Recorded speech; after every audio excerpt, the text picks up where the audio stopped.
ஓம் சுக்லாம் பரதரம் விஷ்ணும் சசிவர்ணம் சதுர்புஜம் பிரசன்னவதனம் தியாயேத் சர்வ விக்னோபசாந்தையே. கண்களிக்கும்படி கண்டுகொண்டேன் கடம்பாடவியில் பண்களிக்கும் குரல் வீணையும் கையும் பயோதரமும் மண்களிக்கும் பச்சை வண்ணமும் ஆகி மதங்கர்குல பெண்களில் தோன்றிய எம்பெருமாட்டி தன் பேரழகே.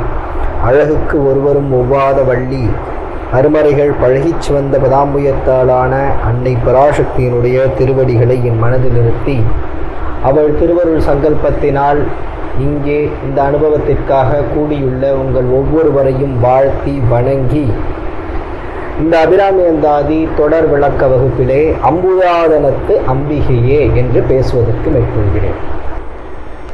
அணுகாதவர்க்கு பிணியே பிணிக்கு மருந்தே அப்படிங்கிற அந்த ஒரு புள்ளியில் நான் போன தடவை பாட்டை முடித்தேன். 24வது பாட்டு நம்ம பார்த்த மணியே மணியின் ஒளியே ஒளிரும் அணிபுனைந்த மணியே அணியும் மணிக்கழகே அணுகாதவர்க்கு பிணியே பிணிக்கு மருந்தே. ஒரு சர்ச்சைக்குரிய இடத்துல அம்பாளை போய் நோய் அப்படின்னு சொல்லலாமா? அப்படி அபிராமி பெற்றே சொல்லலாமா? நிறைய பேர் சொல்லலாம், யார் யாரோ சொல்லலாம். ஆனால் அபிராமி பெற்றரே சொல்லலாமா? இன்னொன்று, இது அபிராமி பட்டருடைய வாக்கும் கிடையாது. சரபோஜியை முன்னிட்டு கொண்டு அபிராமி பட்டர் வழியாக அம்பாளே சொன்னதுதான் அபிராமி அந்தாதி அப்படிங்கிறத நம்ம முதல் நாளே பார்த்தோம். அதான் அப்ப அம்பாளே தன்னை ஒரு வியாதின்னு சொல்லிக்கிறாளோ அப்படிங்கிற ஒரு கேள்வியில நான் அன்னைக்கு விட்டுறது. சரி, முதல்ல பிணி அப்படின்னா என்னன்னு பார்க்கணும். பொதுவா நம்ம ரெண்டு விஷயம் சொல்லுவோம். ஒன்னு பிணி, இன்னொன்னு நோய் அப்படின்னு சொல்லுவோம். தமிழ்ல ரெண்டு வார்த்தை இருக்கு. பிணின்னு ஒரு வார்த்தை இருக்கு, நோய்னு ஒரு வார்த்தை இருக்கு. நோய்னா என்ன, பிணினா என்ன? எது ஒண்ணு வந்தா போகாதோ அது நோய், வந்தா போகாதது நோய். இப்போ ஒரு டயபெட்டிஸ் இருக்கு, நீங்க அதை கண்ட்ரோல் தான் பண்ண முடியும். ரெகுலேட் பண்ணிக்கலாம், கண்ட்ரோல் பண்ணலாம். பிளட் ப்ரெஷர் ரெகுலேட் பண்ணலாம், கண்ட்ரோல் பண்ணலாம். அதுக்கு தகுந்த மாதிரி நம்ம day to day routine and ரெஜிமை மாத்திக்கணுமே தவிர அது போகாது. அது மாதிரி நிறைய வியாதிகள் இருக்கு. ஸோ அதெல்லாம் நோய். ஆனா பிணிங்கிறது அப்படி கிடையாது. வரும், நீங்க ஏதோ ஒரு மருந்து எடுத்துக்கிட்டீங்கன்னா போயிடும், திரும்ப வரும். மருந்து எடுத்துக்கிட்டீங்கன்னா போயிடும். அதனாலதான் பசிய பசி பிணின்னு சொல்லுவோம். ஏன்? நீங்க பசி வந்த உடனே அதுக்கு உண்டான மாத்திரை மாதிரி, அதுக்கு உண்டான மருந்து மாதிரி சாப்பாடு எடுத்துட்டீங்கன்னா போயிடும். திரும்ப ஒரு 4 hours கழிச்சு தானா வந்துடும். ஸோ பிணிங்கிறது என்ன? போவது வருவது.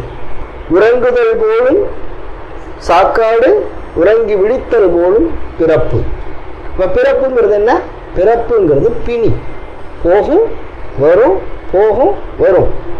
திருவள்ளுவர் சொன்னார்ல, பிறவி பெருங்கடல் நீந்துவர் நீந்தார் இறைவனடி சேர்ந்தார். அப்ப இது நீந்திட்டே இருக்க வேண்டியதான், போயிட்டே இருக்க வேண்டியதான்.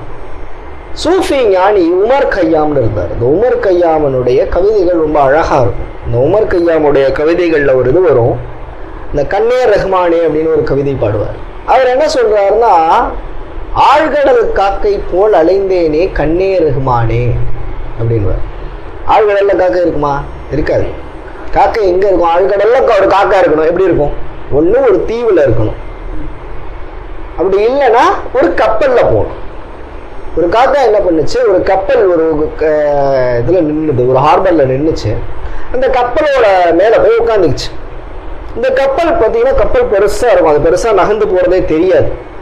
இந்த காக்கா அது வடுக்கு உட்கார்ந்து இருந்தது, ஏதோ ஒரு வடையோ ஏதோ ஒன்று சாப்பிட்டுட்டு அதுலயே என்ஜாய் பண்ணிட்டு இருந்தது. இந்த மாலுமி கப்பல் எடுத்துட்டு போயிட்டான், கடலுக்குள்ள போயாச்சு.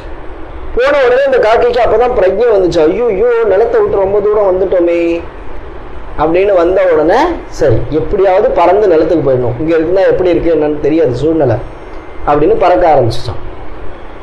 கிழக்க நோக்கி பறந்துச்சான். எவ்வளவு தூரம் பறந்தாலும் தண்ணி தான் தெரிஞ்சிச்சான். அப்புறம் அப்படியே டயர்ட் ஆயிடுச்சான். திரும்ப என்ன பண்ண முடியும்? அங்க எங்கேயாவது உட்கார முடியுமா? முடியாது. திரும்ப அதே கப்பல்ல உட்கார்ந்துச்சான். அப்புறம் கொஞ்ச நேரம் கழிச்சு யோசிச்சுதான், மேற்க போவோம், இந்த பக்கம் இருக்கும் நிலம் அப்படின்னு இந்த பக்கம் பறக்க ஆரம்பிச்சுதான். கொஞ்ச தூரம் பறந்துச்சான், கண்ணு கெட்டின தூரம் வரலும், நிலமே தெரியலையாம். அப்புறம் என்ன பண்ணுச்சு? திரும்பி அதே இடத்துக்கு உட்காந்துச்சான். அப்படி போய் போய் போய் போய் வந்துட்டே இருந்தது அந்த காக்கை. அது மாதிரிதான் பிணிங்கிறது போகும் வரும். எது ஒண்ணு போயிட்டு போயிட்டு வந்துட்டு இருக்கோ அதுக்கு பேரு பிணி. போகாமலே இருந்தா அதுக்கு பேரு நோய். சரி, இந்த பிணி நோய் டெஃபினிஷன்லாம் இருக்கட்டும். இது எப்படி அம்பாளுக்கு பொருந்தும்? அம்பாள் பிணியா? அணுகாதவர்க்கு பிணியே. இதுல இன்னொரு சிக்கலும் இருக்கு. எல்லாருக்கும் பிணி அப்படின்னா ஓகே ஃபைன், எல்லாருக்கும் அம்பாள் தண்டிப்பா, யார் தப்பு பண்றாரோ அவங்களை தண்டிப்பான்னு வரும். அணுகாதவர்க்கு பிணியேன்னா அப்ப அவ வந்து ஒரு அரசியல் கட்சி தலைவரா, தான் கட்சியில சேரல அப்படின்னா வந்து குண்டாஸ் போடுறது இதெல்லாம் பண்ணுவாளா?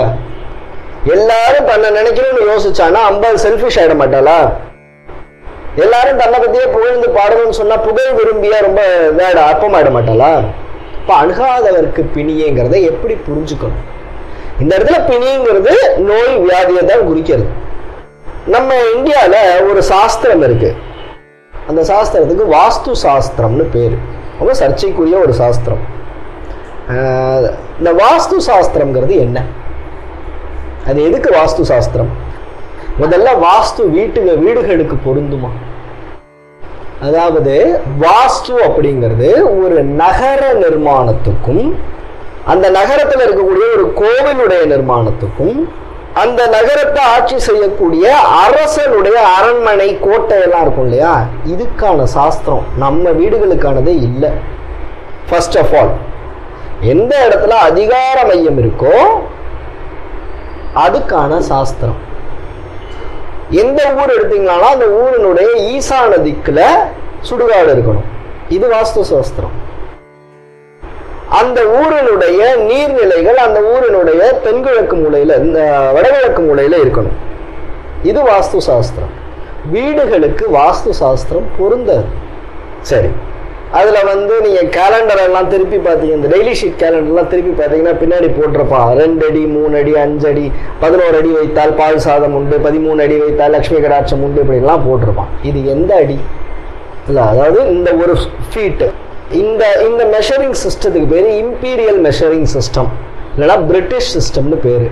பிரிட்டிஷ்காரன் தான் 12 இன்ச்சு ஒரு அடின்னு சொன்னான். இப்போ இந்த சாஸ்திரத்தை எழுதுனது பிரிட்டிஷ்காரனா நம்ம ரிஷிகளா? அப்ப இந்த அடிக்கணக்குல சொன்னாங்களா, அவங்க காலத்துல இருந்த அடிக்கணக்குல சொன்னாங்களா? அப்போ இந்த அடிக்கணக்குன்னு போட்டு இத்தனை அடி ஒரு வீடு இருக்கணும், இத்தனை அடி ஒரு ரூம் இருக்கணும்னு சொல்ற எந்த அடிக்கணக்கும் நம்ம ரிஷிகள் சொன்ன அடிக்கணக்குல இல்லை.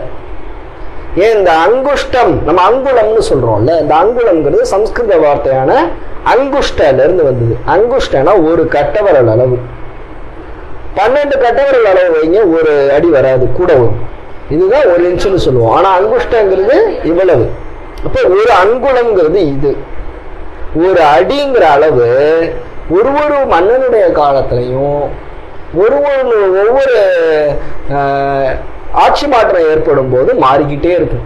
இதுக்கு எத்தனையோ கல்வெட்டு சாசனங்கள் இருக்கு, எத்தனையோ செப்பேடுகள் இருக்கு.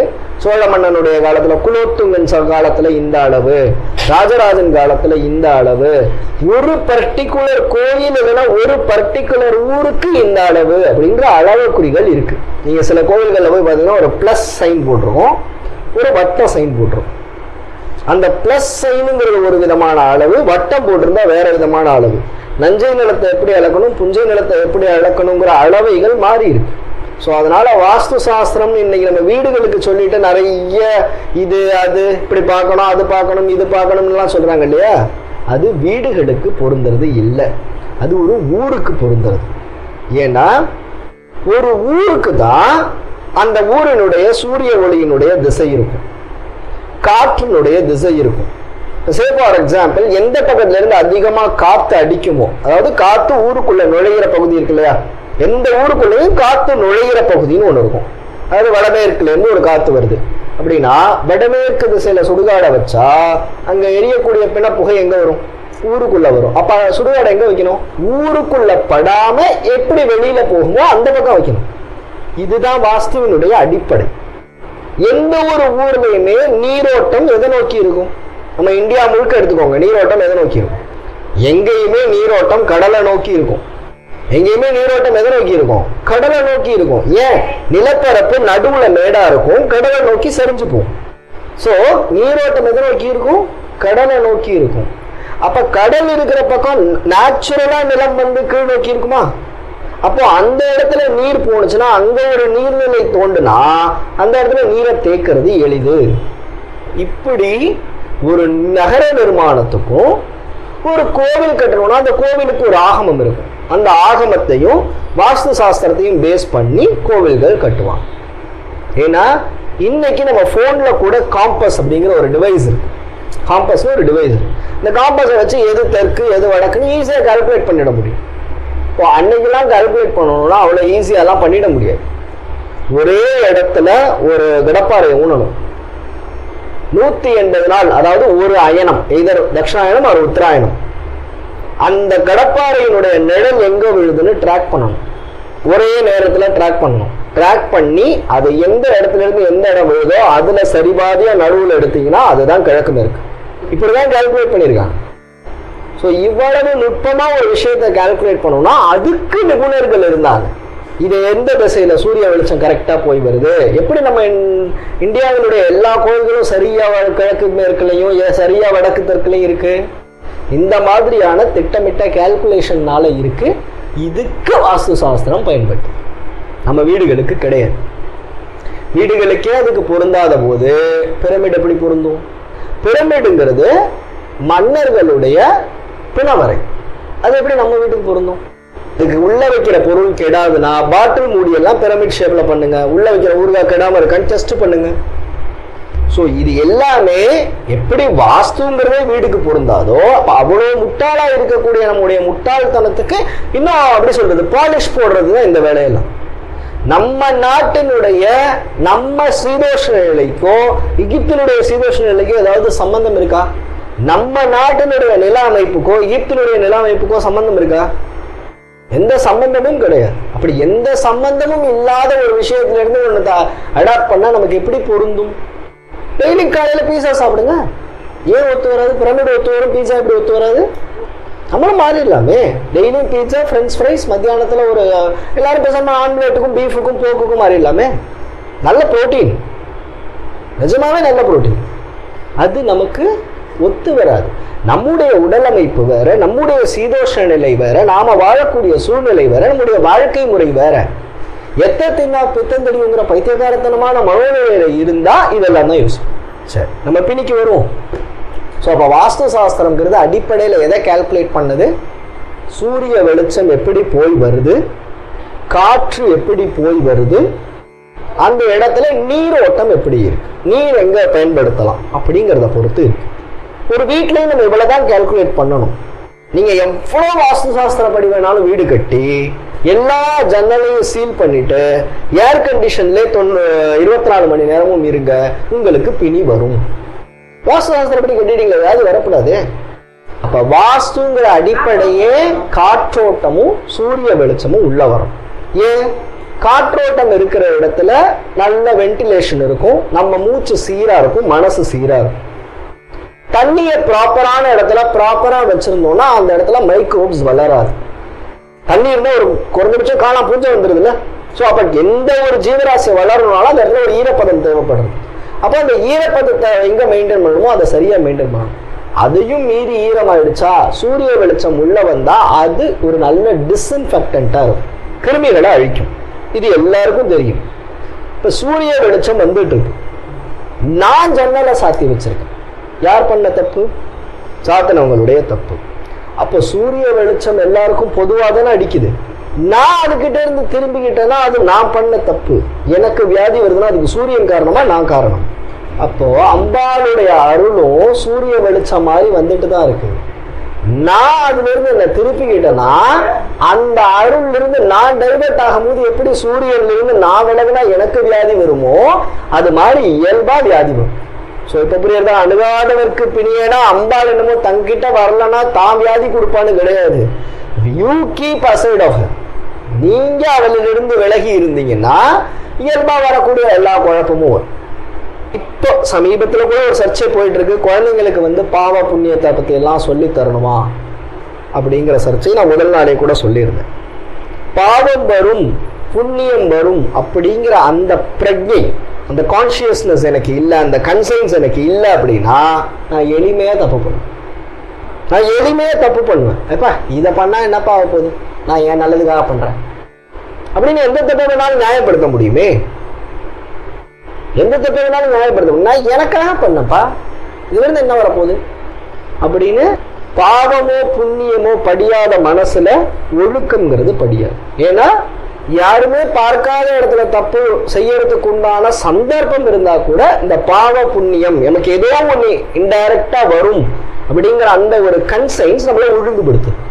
ஸோ அதனால அம்பாளுடைய அருள் எப்படி வருதோ நான் அதுல இருந்து திருப்பி வச்சுக்கிட்டேன்னா அது எனக்கு பிணியை கொடுக்கும். ஸோ அணுகாதவர்க்கு பிணி. பிணிக்கு மருந்து. எந்த பிணிக்கு? இந்த பிணிக்கு இல்லை, பிறவி பிணிக்கு மருந்து. அது நம்ம ஆல்ரெடி பார்த்தோம், ஒரு தீங்கு இல்லையேன்னு பார்த்தோம். இன்னொன்னு அணுகாதவர்க்கு பிணி. பிணினா கட்டுறதுன்னு ஒரு அர்த்தம் உண்டு. பிணித்தல், பிணைத்தல், பிணிப்பு அப்படின்னு சொல்லுவோம். அது மாதிரி யாரோ ஒருத்தர் ரொம்ப காலம் வரல, நீ என்னைக்கு இருந்தாலும் என்கிட்ட தான் வரணும் அப்படின்னு ஒரு ஆன்மாவை போட்டு போட்டு மற்றொரு கடைவெண்ணை களவெண்ணில் உறவிடை ஆப்புண்டுன்னு கதியுறு மத்து சுழலும் என்னாவி தளர்விலதோர்னு ஒரு பாட்டு பார்த்தோமா, அந்த மாதிரி பிறவியில போட்டு போட்டு போட்டு போட்டு ஒரு ஆன்மா டயர்டாகி அட்லாஸ்ட் இவகிட்ட தான் வரப்போகுது. அப்போ அந்த பிறவி மத்துல நம்மளை பிடிச்சு வச்சிருக்கிறது யார்? அம்பாளாகிய பராசக்தி. சோ அதனால அணுகாதவர்க்கு பிணியே. ஏன்னா அவகிட்ட வந்து சேர்ந்த மோட்ச ஆத்மாக்களை அவன் கட்டி வைக்கணும்னு அவசியம் இல்லை. எது நம்மளை விட்டு ஓடி போகுமோ அதான் நம்ம கட்டி வைப்போம். ஒரு நாய் குட்டி கொண்டு வரோம், நாய்க்குட்டி என்ன பண்ணும்? நேச்சுரலா ஓடி போயிடும். அதனால நாயை கட்டி வைப்போம். நம்ம வீட்டுல ஒரு எப்படி சொல்றது, ஒரு குழந்தை ஒன்று வருது, கட்டி வைப்போமா? மாட்டோம். கொஞ்சம் சேட்டை பண்ற வயசு என்ன சில வீடுகள்ல கட்டி போடுவாங்க. ஸோ அணுகாதவர்க்கு பிணியேனா இன்னும் அவளை சென்று அணுகாதவர்களுக்கு பிணி. பிணிக்கு மருந்தே அமரர் பெருவிருந்தே பணியேன் ஒருவரை நின் பத்மபாதம் பணிந்த பெண்ணே அப்படிங்கிற அந்த ஏரியால விட்டுருந்தேன். ஸோ இன்னைக்கு இன்னையோட பாட்டில இருந்து போவோம். பின்னே திரிந்து உன் அடியாரை பேணி பிறப்பறுக்க முன்னே தவங்கள் முயன்று கொண்டேன் முதல் மூவருக்கும் அன்னே உலகுக்கு அபிராமி என்னும் அருமருந்தே என்னே இனி உன்னை யான் மறவாமல் நின்று ஏத்துவனே. இப்ப இந்த இடத்துல இந்த பாட்டுல இருந்து ஒரு சின்ன வித்தியாசம் இருக்கு. இந்த மணியே மணியின் ஒளியில இருந்து ஆரம்பிச்சு இதுக்கப்புறம் வரக்கூடிய பாடல்கள்ல அபிராமி பட்டருக்கு தன்னை சுத்தி இருக்கிறவங்களுடைய நினைவெல்லாம் போயிடுச்சு. ஏன்னா யார பத்தியும் பாட மாட்டார், அம்பாளை பத்தி மட்டும்தான் அந்த பாட்டு முழுக்கவே இருக்கும். மணியே மணியின் ஒளியே. எப்படி ஒரு குழந்தை நம்ம கிட்ட வந்துட்டா அந்த குழந்தைய தவிர வேற எதையும் ஒரு டிவி ஓடின்னு இருக்கு, ஒரு குழந்தை வந்து நம்ம கிட்ட கொஞ்சம் வருது அப்படியே அந்த குழந்தைய கொஞ்சம் ஆரம்பிச்சோம்னா டிவியில என்ன ஓடுதுன்னு கவனிக்க மாட்டோம். அந்த மாதிரி அம்பாளை அம்பாளை தவிர வேற எந்த அனுபவமும் இல்லாம அம்பாளை கொஞ்சம் ஆரம்பிக்கிறார். மணியே மணியின் ஒளியே ஒளிர் மணி புனைந்த மணியே அப்படின்னு கொஞ்சி ஆரம்பிக்கிறார். சோ அங்கிருந்து தொடங்கி அம்பாள் கிட்ட மட்டுமே பேசிட்டு இருப்பார், வேற யார்கிட்டையும் பேச மாட்டார். அதாவது சரபோஜி மன்னனுக்கு உபதேசமாக விஷயங்கள் வராது, நமக்கு சொல்றதுக்கு ஏதாவது விஷயங்கள் வராது. இதுக்கப்புறம் வரக்கூடிய எல்லா பாட்டிலையும் அம்பாளுக்கும் அவருக்கும் நடக்கக்கூடிய அந்த சம்பாஷணம் மட்டும்தான் இருக்கும். பின்னே திரிந்து உன் அடியாரை பேணி பிறப்பறுக்க முன்னே தவங்கள் முயன்று கொண்டேன். இவருடைய மனோநிலை என்னங்கிறத அம்பாள் கிட்ட சொல்றேன். என்ன சொல்றார்? இன்னைக்கு நான் சுப்பிரமணிய பட்டரா இந்த கோவில்ல வேலை செய்யறேன், இன்னைக்கு நான் உன்னை பூஜை பண்றேன், இன்னைக்கு இந்த விஷயங்கள் எல்லாம் எனக்கு நடக்கிறது, இன்னைக்கு எனக்கு உன்னுடைய மந்திரங்கள் புரியுறது, உன்னுடைய தரிசனம் கிடைக்கிறது. ஆனா இதெல்லாம் என்னமோ இன்னைக்கு நடந்தது கிடையாது. யுக யுகாந்திரமா நான் தபஸ் பண்ணியிருக்கேன். அந்த தவத்தினுடைய விளைவு இன்னைக்கு தொடருது. அது என்ன தவம் பண்ண? நானா பண்ணனா? இல்ல, நாடகத்தார் உன்னடியார் பொன்னடித்தே வீடகத்தே புகுந்திடுவான் அப்படின்னு அடியார்கள் கூட போய் நின்றுகிட்டப்பா. அவங்க ஏதோ பேசிட்டு இருந்தாங்க, நான் கேட்டுக்கிட்டு இருந்தேன். அதனால எனக்கு அதுவே தவமாயிடுச்சு. பின்னே திரிந்து உன் அடியாரை பேணி பிறப்பு அறுக்க முன்னே தவங்கள் முயன்று கொண்டேன். நான் முயற்சி பண்ணேன்னு தான் சொல்றேன், முடிச்சிட்டேன்னு அவர் சொல்லல. முயன்று கொண்டேன் முதல் மூவருக்கும் அன்னே. மும்மூர்த்திகள் 3 பேருக்கும் அம்மா, முதல் மூவருக்கும் அன்னே உலகுக்கு அபிராமி என்னும் அருமருந்தே. இப்ப அந்த கடைசி பாட்டுல வருது இல்லையா, ஒரு தீங்கு இல்லையே, வாழற வாழ்க்கையில இக வாழ்க்கையிலையும் ஒரு குறையும் வராது. இந்த வாழ்க்கை முடிஞ்சிச்சுன்னா பிறப்பு இறப்பு பிறப்பு இறப்புங்கிற ஒரு குறை வராது. அதனால உலகுக்கு அபிராமி என்னும் மறுமருந்தே அப்படின்னா இந்த உலகத்தில் இருக்கக்கூடிய எல்லா பிரச்சனைக்கும் இல்ல உலகத்தில் இருக்கிற எல்லாருடைய பிரச்சனைக்கும் அருமருந்து அபிராமி. அப்படி இல்லைன்னா உலகமே ஒரு பிரச்சனை, இந்த உலகமே ஒரு பிரச்சனை அப்படின்னு எடுத்துக்கிட்டா இந்த உலகுக்கு இந்த உலகத்துல திரும்ப திரும்ப திரும்ப திரும்ப பிறந்து உழல்றோம்ல, இந்த உழற்சிக்கு ஒரு மருந்து அபிராமி. உலகுக்கு அபிராமி என்னும் அருமருந்தே என்னே இனி உன்னை யான் மறவாமல் நின்று ஏத்துவனே. ஏன்னா ஆல்ரெடி சொன்னார், அடியேன் இறந்து இங்கு இனி பிறவாமல் வந்து ஆண்டு கொள்ளே அப்படின்னார். திரும்பவும் அதே தான் சொல்றார், உலகுக்கு அபிராமி என்னும் அருமருந்தே என்னே இனி உன்னை யான் மறவாமல் நின்று ஏத்துவனே. இப்ப என்ன சொல்ற, இனிமேல் நான் உன்னை மறக்காம நினைச்சிட்டு இருப்பேன் அப்படிங்கிற. இனிமேல் மறக்காம நினைச்சிட்டு இருக்கேன். நான் முன்னாடி மறந்துட்டாரா? முன்னாடி மறந்து நினைச்சாரா? இத்தனை நாள் நான் அடியார்களோடையே போய்கிட்டு இருந்தேன், அவங்க உன்னை பத்தி நினைச்சுக்கிட்டு இருந்தாங்க, அது எனக்கு கேட்டது.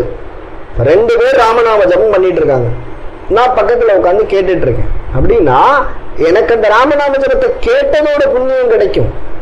ஆனா நான் சொல்லல. அது மாதிரி பின்னே திரிந்து உன் அடியாரை பேணி பிறப்பறுக்க முன்னே தவங்கள் முயன்று கொண்டேன். உன்னோட அடியார்கள் உன்னை பத்தி பேசிக்கிட்டு இருந்தாங்க, உன்னையும் நினைச்சுக்கிட்டு இருந்தாங்க, அதுக்கு அவங்க கூட போய் நான் இருந்தேன். இன்னைக்கு நானே உன்னை கேப் விடாம நினைக்கிற நிலைக்கு நான் வந்திருக்கேன் அப்படின்னு சொல்றார். என்னே இனி உன்னை யான் மறவாமல் நின்று ஏத்துவனே. அடுத்தது, ஏத்தும் அடியவர் ஈரேல் உலகினையும் படைத்தும் காத்தும் அழித்தும் திரிபவராம் கமல் பூங்கடம்பு சார்த்தும் குழலனங்கே மனம் நாரும் நின் தாழ்நிலைக்கு என் நாத்தங்கு புன்மொழி ஏறியவாறு நகையுடைத்தே. ஏத்தும் அடியவர், ஏத்துதல்னா வழிபடுதல். அம்பாளை யாரெல்லாம் வழிபடுறாங்க?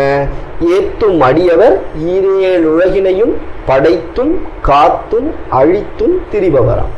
அம்பாளை 3 பேர் வழிபடுறாங்க. யாரு? இந்த எல்லா உலகங்களையும் படைக்கக்கூடிய பிரம்மா, காக்கக்கூடிய விஷ்ணு, அழிக்கக்கூடிய ருத்ரன், 3 பேரும் வழிபடுறாங்க அப்படின்னு டைரக்டாவும் பொருள் எடுத்துக்கலாம். அப்படி இல்லைன்னா அம்பாளுடைய அடியார்களுக்கே இந்த 3 சக்தியும் வந்துடும். ஏன்? அபிராமி பட்டர் பௌர்ணமின்னு சொன்னார். அவரு பௌர்ணமின்னு சொல்றதுக்காக ஒரு பௌர்ணமியை உருவாக்கி காட்ட வேண்டிய நிர்பந்தம் அம்பாளுக்கு ஏற்பட்டது. அப்ப அந்த பௌர்ணமி யாரால் படைக்கப்பட்டது? அபிராமி பட்டரால் படைக்கப்பட்டது. அப்போ எந்த ஒரு விஷயத்தையும் உருவாக்கக்கூடிய சக்தி அவங்களுக்கு கிடைக்கும். அம்பாளுடைய உபாசகர்கள்ல மிகச்சிறந்த உபாசகர் யார் தெரியுமா? துர்வாச மகரிஷி. அந்த துர்வாச மகரிஷி எழுதிய ஆர்யாத்விம்சதி அப்படிங்கிற ஒரு பூஜா முறையில தான் காஞ்சிபுரத்துல இன்னைக்கும் பூஜை நடக்கிறது. அம்பாளுடைய வழிபாட்டு முறையில மிகச்சிறந்த வழிபாட்டு முறையை வகுத்து கொடுத்தவர் துர்வாச மகரிஷி. அந்த துர்வாச மகரிஷி எதுக்கு பேர் போனவர்? கோபத்துக்கு பேர் போனவர். இப்போ அவர் ஒரு சாபம் கொடுக்கிறார். அந்த சாபத்தினால ஒரு பெண் விளைவு ஏற்படுது, ஏதோ ஒரு அழிவு ஏற்படுது. அந்த சக்தி அவருக்கு எங்கிருந்து கிடைத்தது? அம்பாளால கிடைச்சது. பொதுவா கோபம்ங்கிறது உணர்ச்சி வயப்பட்டு வரக்கூடியது. உணர்ச்சி வயப்பட்டாலே தவம் அழிஞ்சிடும். விஸ்வாமித்திரருடைய கதையில மேனகை கிட்ட அவர் உணர்ச்சி வசப்பட்டார், தவம் போயிடுச்சு. திரிசங்குவுக்காக உணர்ச்சி வசப்பட்டார், தவம் போயிடுச்சு. சோ அப்படி எப்பெல்லாம் உணர்ச்சி வசப்பட்டாங்களோ தவம் போயிடும். ஆனா துர்வாசருக்கு மட்டும் அவர் உணர்ச்சி வசப்பட்டார்னா தவம் போகாது. ஏன்னா இப்ப சே ஃபார் எக்ஸாம்பிள், எங்க வீட்டுல நான் ஒரு லைட் சுவிட்ச் போட்டிருக்கேன். இந்த லைட்டை நான் ஆன் பண்றேன், கரண்ட் போயிடுச்சு, என்ன ஆகும்? ஆஃப் ஆயிடும். நான் ஒரு பவர் ஸ்டேஷன் பக்கத்துல குடியிருக்கிறேன். எனக்கு அந்த பவர் ஸ்டேஷன்ல இருந்து அன்இன்டரப்டட் பவர் சப்ளை இருக்கு. பவர் கட்டுன்னு ஒன்று ஆகுமா? அதாவது பவர் ஸ்டேஷன்ல இருந்து நேரா என் வீட்டுக்கு தான் வருது, அதுக்கப்புறம் தான் டிஸ்சார்ஜ் வெளியிலே போறதுன்னு வைப்போம். ஆகாது இல்லையா? அது மாதிரி துர்வாச மகரிஷி அம்பாள் பக்கத்துல இருக்கிறதுனால அவர் என்ன உணர்ச்சி வசப்பட்டாலும் அங்கிருந்து அது சார்ஜ் ஆயிக்கும். அங்கிருந்து அது சார்ஜ் ஆயிடும். ஆனா அம்பாள் ஒரு வரம் கொடுத்துருக்கா, நீ எவ்வளவு கோவப்பட்டாலும் அது நல்லதுல போய் முடியும். துர்வாசருக்கு என்ன வரம் கொடுத்துருக்கா? நீ எவ்வளவு வேணாலும் கோவப்படு, அந்த கோபம் நல்லதுல போய் முடியும். இந்த வரம் 2 பேருக்கு தான் உண்டு. சிவபெருமானுடைய கோபத்துக்கும் துர்வாசருடைய கோபமும் எப்பவுமே நல்ல விளைவுகளை மட்டும்தான் ஏற்படுத்தும். அதனால அம்பாளுடைய அடியார்களுக்கே படைத்தல் காத்தல் அழித்தல்ங்கிற ஆற்றல் வந்துருது. அப்ப ஏத்தும் அடியவர் ஈரேல் உலகினையும் படைத்தும் காத்தும் அழித்தும் திரிபவராம். கமல் பூங்கடம்பு சார்த்தும் குழலனங்கே. அம்பாள் தன்னுடைய கூந்தல்ல மலர்கள் சூடியிருக்கா. சம்பகா அசோக புன்னாக சௌகந்திகல சத்கஜா. அம்பாள் பல மலர்கள் சூடியிருக்கா. கல்காரோத்பல மல்லிகா மறுவகை சவ்வர்ண பங்கேருகை அப்படின்னு ஒரு பெரிய பட்டியலே இருக்கு. அம்பாள் என்னென்ன பூவெல்லாம் தன் தலையில வச்சிருக்கா அப்படின்னா, அசோக மலர் வச்சிருக்கா, செண்பக புஷ்பம் வச்சிருக்கா. அம்பாளுக்கு செண்பகத்துல விருப்பம் உண்டுங்கிறது நம்ம முதல் பாட்டிலே பார்த்தோம். செண்பக மாலையும் சார்த்தும் தெல்லை உரதம், செண்பக மாலை, அசோக மலர், புன்னை மலர், இந்த மாதிரி பல வகையான ஜாதி புஷ்பம், தாழம்பூ, இந்த எல்லா பூக்களையும் அம்பாள் வச்சிருக்கா அப்படின்னு வருது. ஆனா அம்பாளுக்கு ரொம்ப பிடிச்ச பூ எது தெரியுமா? சொன்னேன், அம்பாளுடைய மணித்வீப வர்ணனையை சொல்லும் போது நான் 2 பூவை பத்தி சொன்னேன். ஒன்னு தாமரை காடு, அடுத்தது கடம்ப மரம் சொன்னேன். ஸோ அம்பாளுக்கு கடம்பம் பிடிக்கும். கூகுள் பண்ணி பாருங்க, ஒரு பால் மாதிரி இருக்கும் அந்த பூ. இருக்கு நம்ம ஊர்ல திருக்கரமனூர், உத்தமர் கோயில் திருக்கரமனூர் தான். ஆனா கதம்ப மரம் எல்லாம் இல்லை. ஸோ அந்த கதம்ப மலர் அம்பாளுக்கு ரொம்ப பிடிச்சது. அம்பாளுக்கும் முருகனுக்கும் ரொம்ப பிடிச்ச பூ அதனாலதான் முருகனை கடம்பன் தாரான், கடம்பன், கந்தன் கடம்பன் சொல்றோம்ல. கடம்பன்கிறது அவருக்கு கடம்ப புஷ்பம் பிடிக்குங்கிறதுனாலதான். ஏன்னா அவரும் அம்பாளுடைய அம்சம். இந்த சிவபெருமானோட சக்தி அம்பாள். சிவபெருமானோட சக்தியால தான் மரணம் ஏற்படணும்னு தான் தாரகன் கேட்டான். அப்ப முருகப்பெருமான் யாரு? அம்பாளே தான். அப்போ அந்த கடம்ப மலர் மேல விருப்பம் உடையவள். நம்ம அந்த கதம்ப புஷ்பம் நம்ம பார்த்தது இல்லை. ஆனா பொதுவா நம்ம ஒரு பூவுக்கு கதம்பம்னு பேர் சொல்லுவோம். எதை சொல்லுவோம்? எல்லா பூவும் சேர்த்து கட்டுனா அதுக்கு பேர் கதம்பம்னு சொல்லுவோம். இந்த கதம்ப புஷ்பம் எதை குறிக்கும்னா, எது கலவையா இருக்கோ அது கதம்பம், எது கலவையா இருக்கோ அது கதம்பம். சாஸ்திரங்கள்ல 5 மலர்கள் சொல்லப்படுறது. கற்பக மரங்கள் அப்படின்னா 5 மரங்கள் சொல்லப்படுது. அந்த 5 மரங்களுடைய மலர்களும் அம்பாளுக்கு பிரியமானவை. அந்த 5 மலர்ல விசேஷமான மலர் கதம்ப மலர். இந்த 5 மலர்களும் 5 கோஷங்களை குறிக்கும். இதுல கதம்ப மலர் மனோமய கோஷத்தை குறிக்கும். கதம்ப மலர் நம்ம மனதினுடைய பிரதிநிதி. மனசுக்கு கதம்பம்னு பேரு. மனசு எப்படி கலவையா இருக்கோ அது மாதிரி கலவையா கட்டுற புஷ்பத்துக்கும் கதம்பம்னு நம்ம பேர் சொல்றோம். கதம்பம்னா தொகுக்கப்பட்டது, எல்லாத்தோட தொகுப்புக்கு தான் கதம்பம்னு பேர். அப்படி கதம்பமா இருக்கக்கூடிய கதம்ப மலர் அம்பாளுக்கு பிடிக்கும் அப்படின்னா நம்ம மனசுதான் அம்பாளுக்கு சூட்டக்கூடிய கதம்ப மலர். கதம்பம்னு ஒரு மலர் இருக்கு. ஆனா அம்பாள் விரும்பி ஏத்துக்கக்கூடிய மலர் எது? மனசு. ஏன்? அவ மனோன்மணி. மனசை மணியா எடுத்து தன்னுடைய ஆகாரத்துல போட்டுக்கக்கூடியவள் மனோன்மணி. அப்படிப்பட்ட அம்பாள் கமல் பூங்கடம்பு சார்த்தும் குழலனங்கே மனம் நாரும் நின் தாளினைக்கு என் நாத்தங்கு புன்மொழி ஏறியவாறு நகையுடைத்தே. இந்த இடத்துல சொல்றார், அம்மா உன் காலில் ரொம்ப வாசனையா இருக்கு. இந்த வாசனையான பாதத்துக்கு என் வாயில நான் ஒரு 4 பாட்டு பாடுறது எவ்வளவு வேடிக்கையா இருக்கு அப்படிங்கிறார். நான் பாடுறது அபிராமி இருந்தது எவ்வளவு வேடிக்கையா இருக்கு. ஒரு வாசமான பாதத்துக்கு நான் ஒரு 4 வார்த்தை பாடிட்டு இருக்கேன். இது எவ்வளவு சிரிக்கிற மாதிரி இல்லை. நகை உடைத்து இது சிரிப்புக்கு உண்டான விஷயமா அப்படின்னு சொல்றாரு. அம்பாள் பாதத்துல என்ன வாசனை அடிக்கிறது? அம்பாளுடைய பாதம் எதுல உரசின்னு இருக்கு? வேதத்தோட வாசனை அம்பாளுடைய பாதத்துல இருக்கு. இப்ப நீங்க சந்தனக்கட்டையில நடந்து போனீங்கன்னா உங்க காலில் என்ன வாசனை அடிக்கும்? அப்ப அவ வேதத்து மேல நடந்துட்டு இருக்கா. அப்ப அவ காலில் என்ன வாசனை அடிக்கும்? வேத வாசனை அடிக்கக்கூடிய உன்னுடைய பாதத்துக்கு நான் இந்த 4 பாட்டு பாடுறது வேடிக்கையா இல்லையா அப்படின்னு கேட்கிறேன். இதுல என்னன்னா, இப்போ நம்ம சொல்லுவோம் பொதுவா, இப்போ இப்படி பாடுறான்ல, நகை உடைத்து நான் பாடுறதெல்லாம் ஒரு பாட்டாமா, நீ இதை போய் இதை கேட்டுட்டு இருக்கியே அப்படின்னு அவரே சிரிச்சுக்கிறார். நானா கொண்டு பாடினேன் நம்ம நினைச்சுட்டு இருக்கோம். நானா கொண்டு அபிராமி இந்த 100 பாட்டையும் மனப்பாடம் பண்ணிட்டேன் அப்படின்னு. ஆனா அவர் என்ன சொல்ற, நான் 100 பாட்டு பாடுறேன், வேடிக்கையா இல்லை, வேடிக்கையா இல்லை, உன் பாதத்துல வேதத்தோட வாசனை அடிக்குது. அப்படி இருக்கக்கூடிய உன் பாதத்துக்கு நான் ஒரு 100 பாட்டு பாடினேன்னா அது ஏதோ பெருமையா? அதை ஒருத்தர் உட்காந்து பேசிட்டு இருக்கானா, 10 பேர் உட்காந்து கேட்டுட்டு இருக்காங்களா, இது மொத்தமுமே வேடிக்கையா இல்லையா அப்படின்னு அம்பாள்கிட்ட கேட்ட உடனே அம்பாள் ஒரு பதில் சொல்லியிருப்பாள்ல. என்ன பதில் சொல்லியிருப்பா? அம்பாளுக்கு உலகத்தில் இருக்கக்கூடிய அத்தனை அறிவும் உண்டு. உடனே ஒரு திருக்குறள் சொன்னாலாம், குழலினிது யாழினிது என்பர்தம் மழலை சொல் கேளாதவன். ஏமா நீ என் குழந்தைமா, நீ உளர்னா கூட எனக்கு அதனால சந்தோஷமா தாண்டா இருக்கும் அப்படின்னு அம்பாள் சொல்லியிருப்பான். ஏன்னா இது இவர்கிட்ட மட்டுமே வரல. மல்லேபுரி பன்னிரு வாகுவில் என் சொல்லே புனை சுடர் வேளவனே அப்படின்னு திருப்புகழ பாடுறார். அதாவது போய் சண்டை போட்டு ஜெயிக்கக்கூடிய தோள்களை உடைய முருகப்பெருமான் தன் தோளுக்கு ஒரு மாலை போட்டுக்கணும்னு யோசிச்சாராம். முருகனுக்கு என்ன மாலை பிடிக்கும்னு இப்ப சொன்ன? கடம்ப மாலை. அந்த கடம்ப மலர் மாலையை போட்டுக்கலாம் அப்படின்னு பார்த்தாராம். பார்த்தா ஒரு தாம்பாளத்துல கதம்பு பூ மாலை இருந்துதான், ஒரு தாம்பாளத்துல திருப்புகழ் இருந்துதான். இதுதான்ப்பா பெஸ்ட் அப்படின்னு எடுத்து திருப்புகழை போட்டுட்டாராம். மல்லேபுரி பன்னிரு வாகுவில் என் சொல்லே புனை சுடர் வேளவனே அப்படின்னு முருகப்பெருமான் கடம்ப மாலையை விட இது பெட்டரா இருக்கு அப்படின்னு திருப்புகழ் எடுத்து தன்னுடைய தோல்ல போட்டுக்கிட்டான்னு அருணகிரிநாதரே பாடுறார். அடுத்தது சரி, இப்படியோ இந்த வேதமெல்லாம் புகழக்கூடிய அம்பால அபிராமி பெற்றால முழுசா புகழ்ந்துட முடியுமா? முடியாது. வேதங்களாலே தொட முடியாத தூரத்துல இருக்கிற அம்பால அபிராமி பெற்றால பிடிக்க முடியாது. இப்ப என்ன சொல்றார் நம்ம மாணிக்கவாசக பெருமான் சொல்வார், கண்ணுகளாம் தன்கருணை கண்காட்ட வந்தெய்தி எண்ணுதற்கு எட்டாத எழிலாள் கரலெஞ்சி. அதாவது என்னால போய் அந்த காலை பிடிச்சிட முடியாது, நீ அந்த காலை நீட்டின, நான் பிடிச்சிக்கிட்டேன். கண்ணுகளான் தன் கருணை கண்காட்ட வந்து எய்தி எண்ணுதற்கு எட்டாத எழிலாள் கரலெஞ்சி. எப்படி சிவபெருமானுடைய திருவடியை என்னால கற்பனை கூட பண்ண முடியாதோ அது மாதிரி வேதத்தாலேயே கற்பனை பண்ண முடியாத உன்னுடைய திருவடிக்கு நான் 100 பாட்டு பாடுறேன்.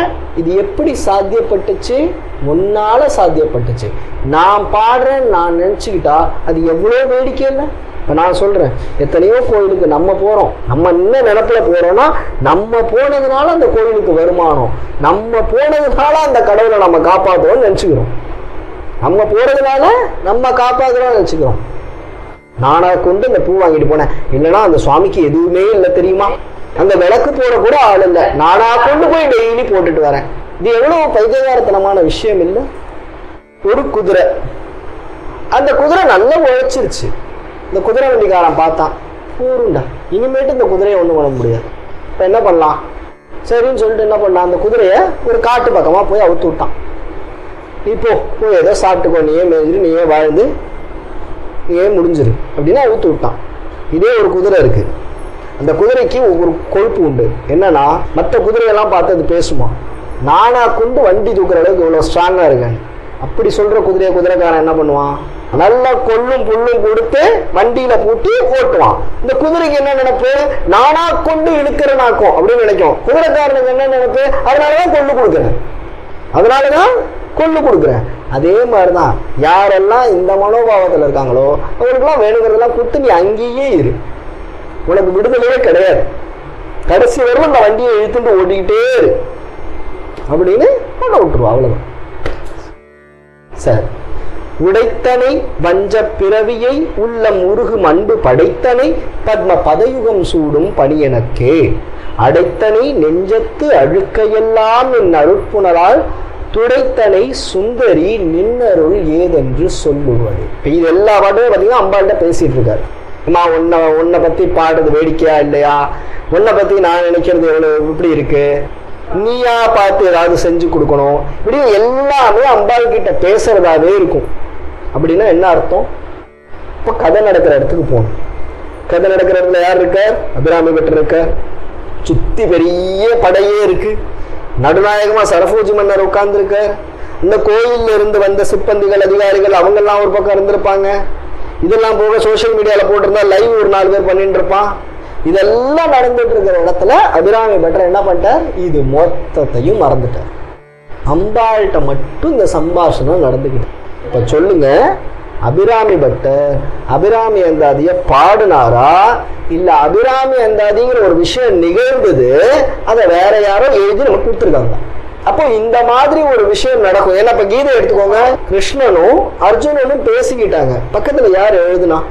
யாரும் எழுதல. 10 நாள் கழிச்சு சஞ்சயன் திருதராஷ்டிரனுக்கு சொல்றான். அங்கதான் ஆரம்பிக்கும். திருதராஷ்டிரனுக்கும் சஞ்சயனும் பேசக்கூடியதுலதான் கீதை ஆரம்பிக்கும். அப்போ கிருஷ்ணனுக்கும் அர்ஜுனனுக்கும் தனிப்பட்ட முறையில நடந்த ஒரு சம்பாஷணை சஞ்சயன் திருதராஷ்டிரன் மூலமா வியாசருக்கு தெரிய வந்து வியாசர் பாரதத்துல வச்சார். அதே மாதிரி அபிராமி அந்தாதிங்கிறது சரபோஜி மன்னர் ஒரு அடையாளமா வச்சுக்கிட்டு அபிராமிக்கும் அபிராமி பட்டருக்கும் நடந்த இன்டர்னல் ரிலேஷன். அந்த இன்டர்னல் கான்வர்சேஷனுக்கு இவங்க சாட்சி. அதனால இந்த புஸ்தகம் நமக்கு கிடைச்சது. இன்னும் சொல்ல போனா சாட்சி இல்லாம அபிராமி பட்டரும் அபிராமியும் ரொம்ப பேசிட்டு இருந்திருப்பாங்க. நமக்கு கிடைச்சது 100. அப்ப கிடைக்காம அவங்க பேசிக்கிட்டு இருந்ததுதான் அந்த வேதம்னு வச்சுக்கலாமா? மனம் நாரும் என் சேவடி என் சென்னி அப்படின்னு இல்லையா?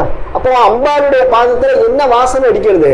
அபிராமி அந்தாதியை தாண்டியும் அபிராமி பற்றும் அபிராமியும் பேசிக்கிட்டு இருந்தாங்க இல்லையா? அதனுடைய வாசனை அடிக்கும். அடுத்து உடைத்தனை வஞ்ச பிறவியை, நீயா வந்து என் பிறவியை உடைச்சிட்டமா? உடைச்சிட்ட, இனிமேட்டு எனக்கு பிறவி கிடையாது. ஏன்னா முன்னாடி என்ன சொல்றார்? பின்னே திரிந்து உன் அடியாரை பேணி பிறப்பருக்கு முன்னேதவங்கள் முயன்று கொண்டேன். நான் முயற்சி பண்ணேன், இனிமேல் உன்னை மறக்கவும் மாட்டேன் அப்படின்னு சொன்னார். அப்படின்னு சொன்ன உடனே அம்பாள் என்ன சொன்னா? உன்னுடைய பிறவியை நான் சாங்ஷன் பண்ணிட்டேன், இனிமேல் ஒரு பிறவி கிடையாது.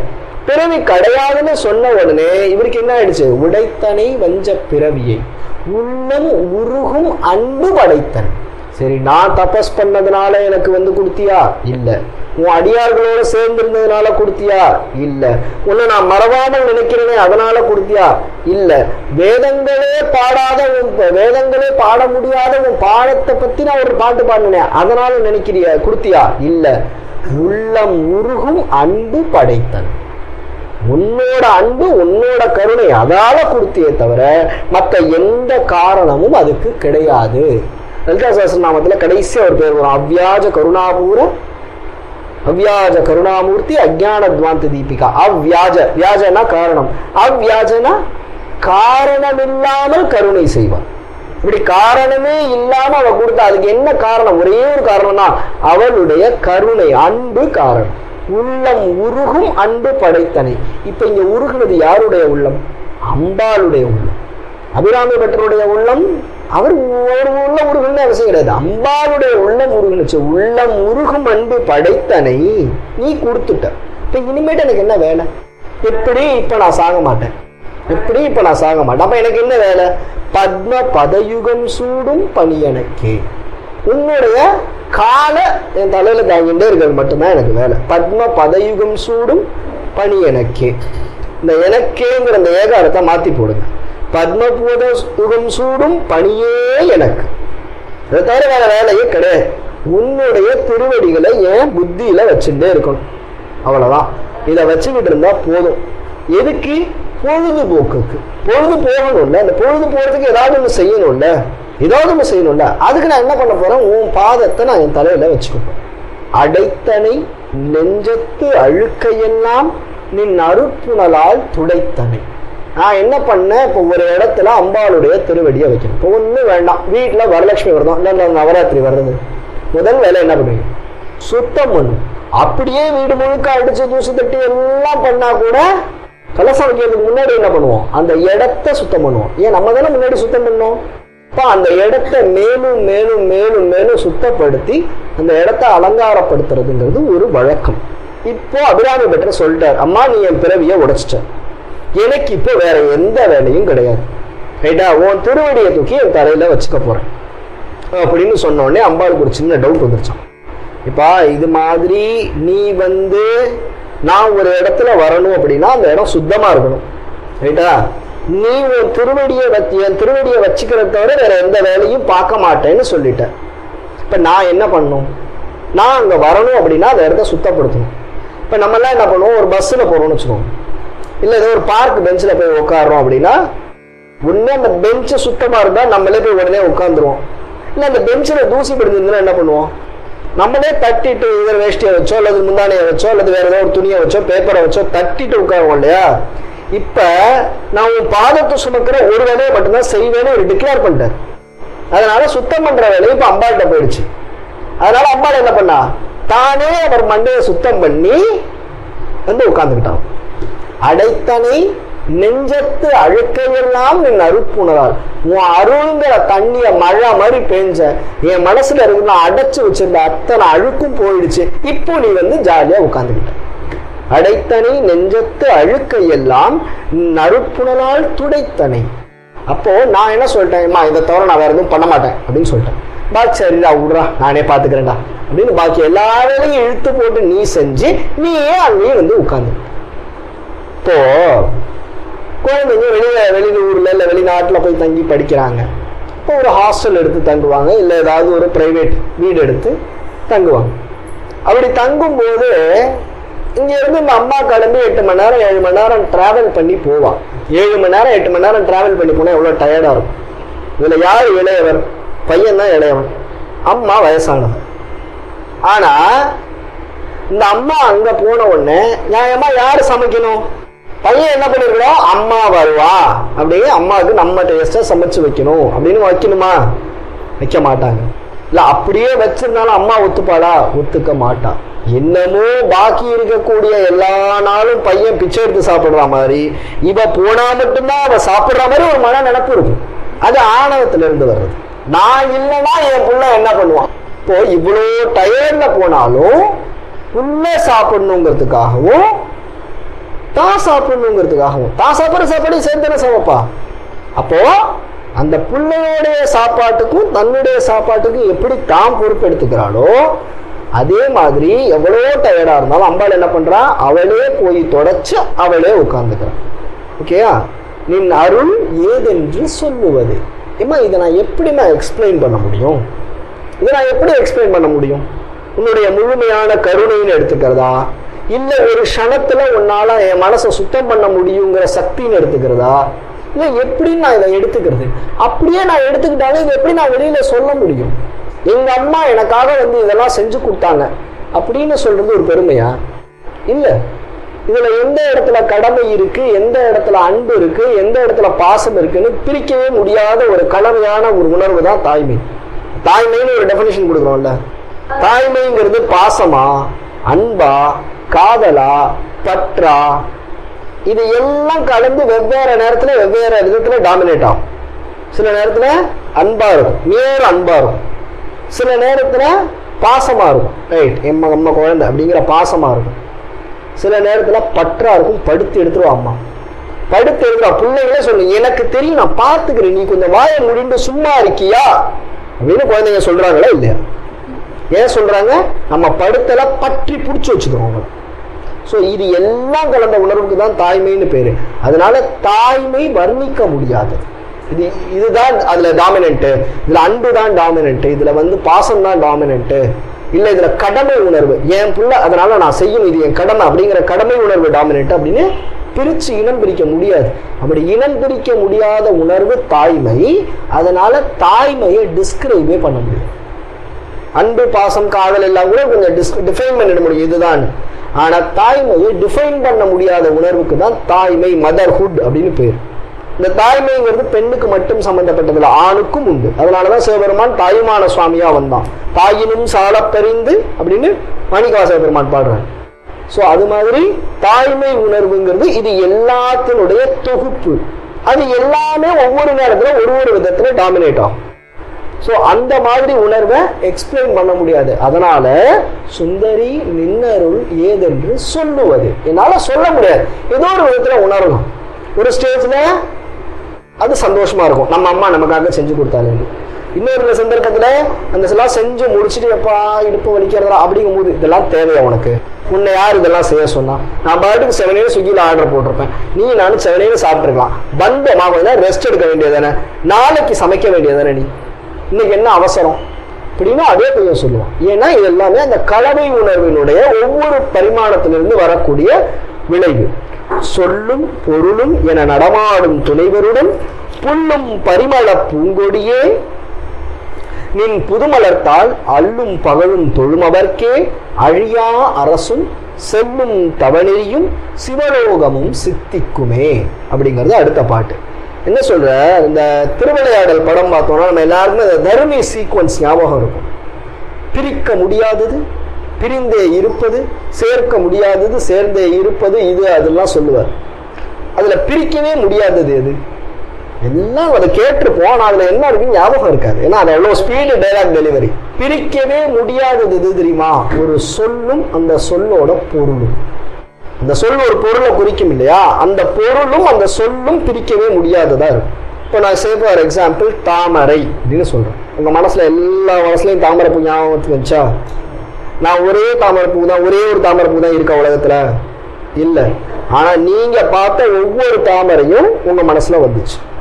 உங்க மனசுல வந்த அதே மாதிரி தாமரை அவங்களுக்கு வரல. உங்களுக்கு மொட்டு மாதிரி வந்திருக்கலாம், அவங்களுக்கு மலர்ந்த தாமரை வந்திருக்கலாம், அவங்களுக்கு அம்பாள் பாதத்துல வச்சிருக்கிற தாமரை வந்திருக்கலாம், இவங்களுக்கு வீட்டுல வாங்கி ஒரு கவர்ல வச்சிருக்கிற தாமரை. ஆனா தாமரைங்கிற பொருள் நான் அந்த சொன்ன வேகத்துக்கு வந்தது. அப்ப சொல்லும் பொருளும் பிரிக்க முடியாது. பிரிஞ்சிருச்சுன்னா அதுக்கு என்ன பேர் தெரியுமா? அதுக்கு 3 பேர் இருக்கு. சொல்லும் பொருளும் பிரிஞ்சிருச்சுன்னா அதுக்கு 3 பேர் இருக்கு. 3 சந்தர்ப்பத்துல சொல்லும் பொருளும் பிரியும். பொருள் இருந்து சொல் இல்லை. பொருள் இருக்கு ஆனா சொல் இல்லை அப்படின்னா அதுக்கு மழலைன்னு பேர். சின்ன குழந்தைங்க மழலைன்னு பேசுது இல்ல, சொல்லு தெளிவா இருக்கா? இருக்காது. ஆனா அதுக்கு ஏதோ ஒரு பொருளை தானே சொல்லுது. அப்ப பொருள் இருக்கு, சொல் இல்லை, அதுக்கு பேரு மழலை. சொல் இருக்கு, பொருள் இல்லை, அதுக்கு பேரு உளறல். பொருள் இல்ல, சொல்லு மட்டும் இருக்கு, சொல்லு திருத்தமான சொல்லுதான், ஆனா அந்த பொருளை அது குறிக்கல அப்படின்னா அதுக்கு பேரு உளறல்னு பேரு. சொல்லும் இல்ல, பொருளும் இல்ல, அதுக்கு பேரு குதலைன்னு பேரு. குதலை. பிறந்த குழந்தைங்க கத்துது இல்ல, அது என்ன அழுகையா? இல்ல. அதுங்க ஏதாவது ஒரு பொருளை கேக்குதா? இல்ல.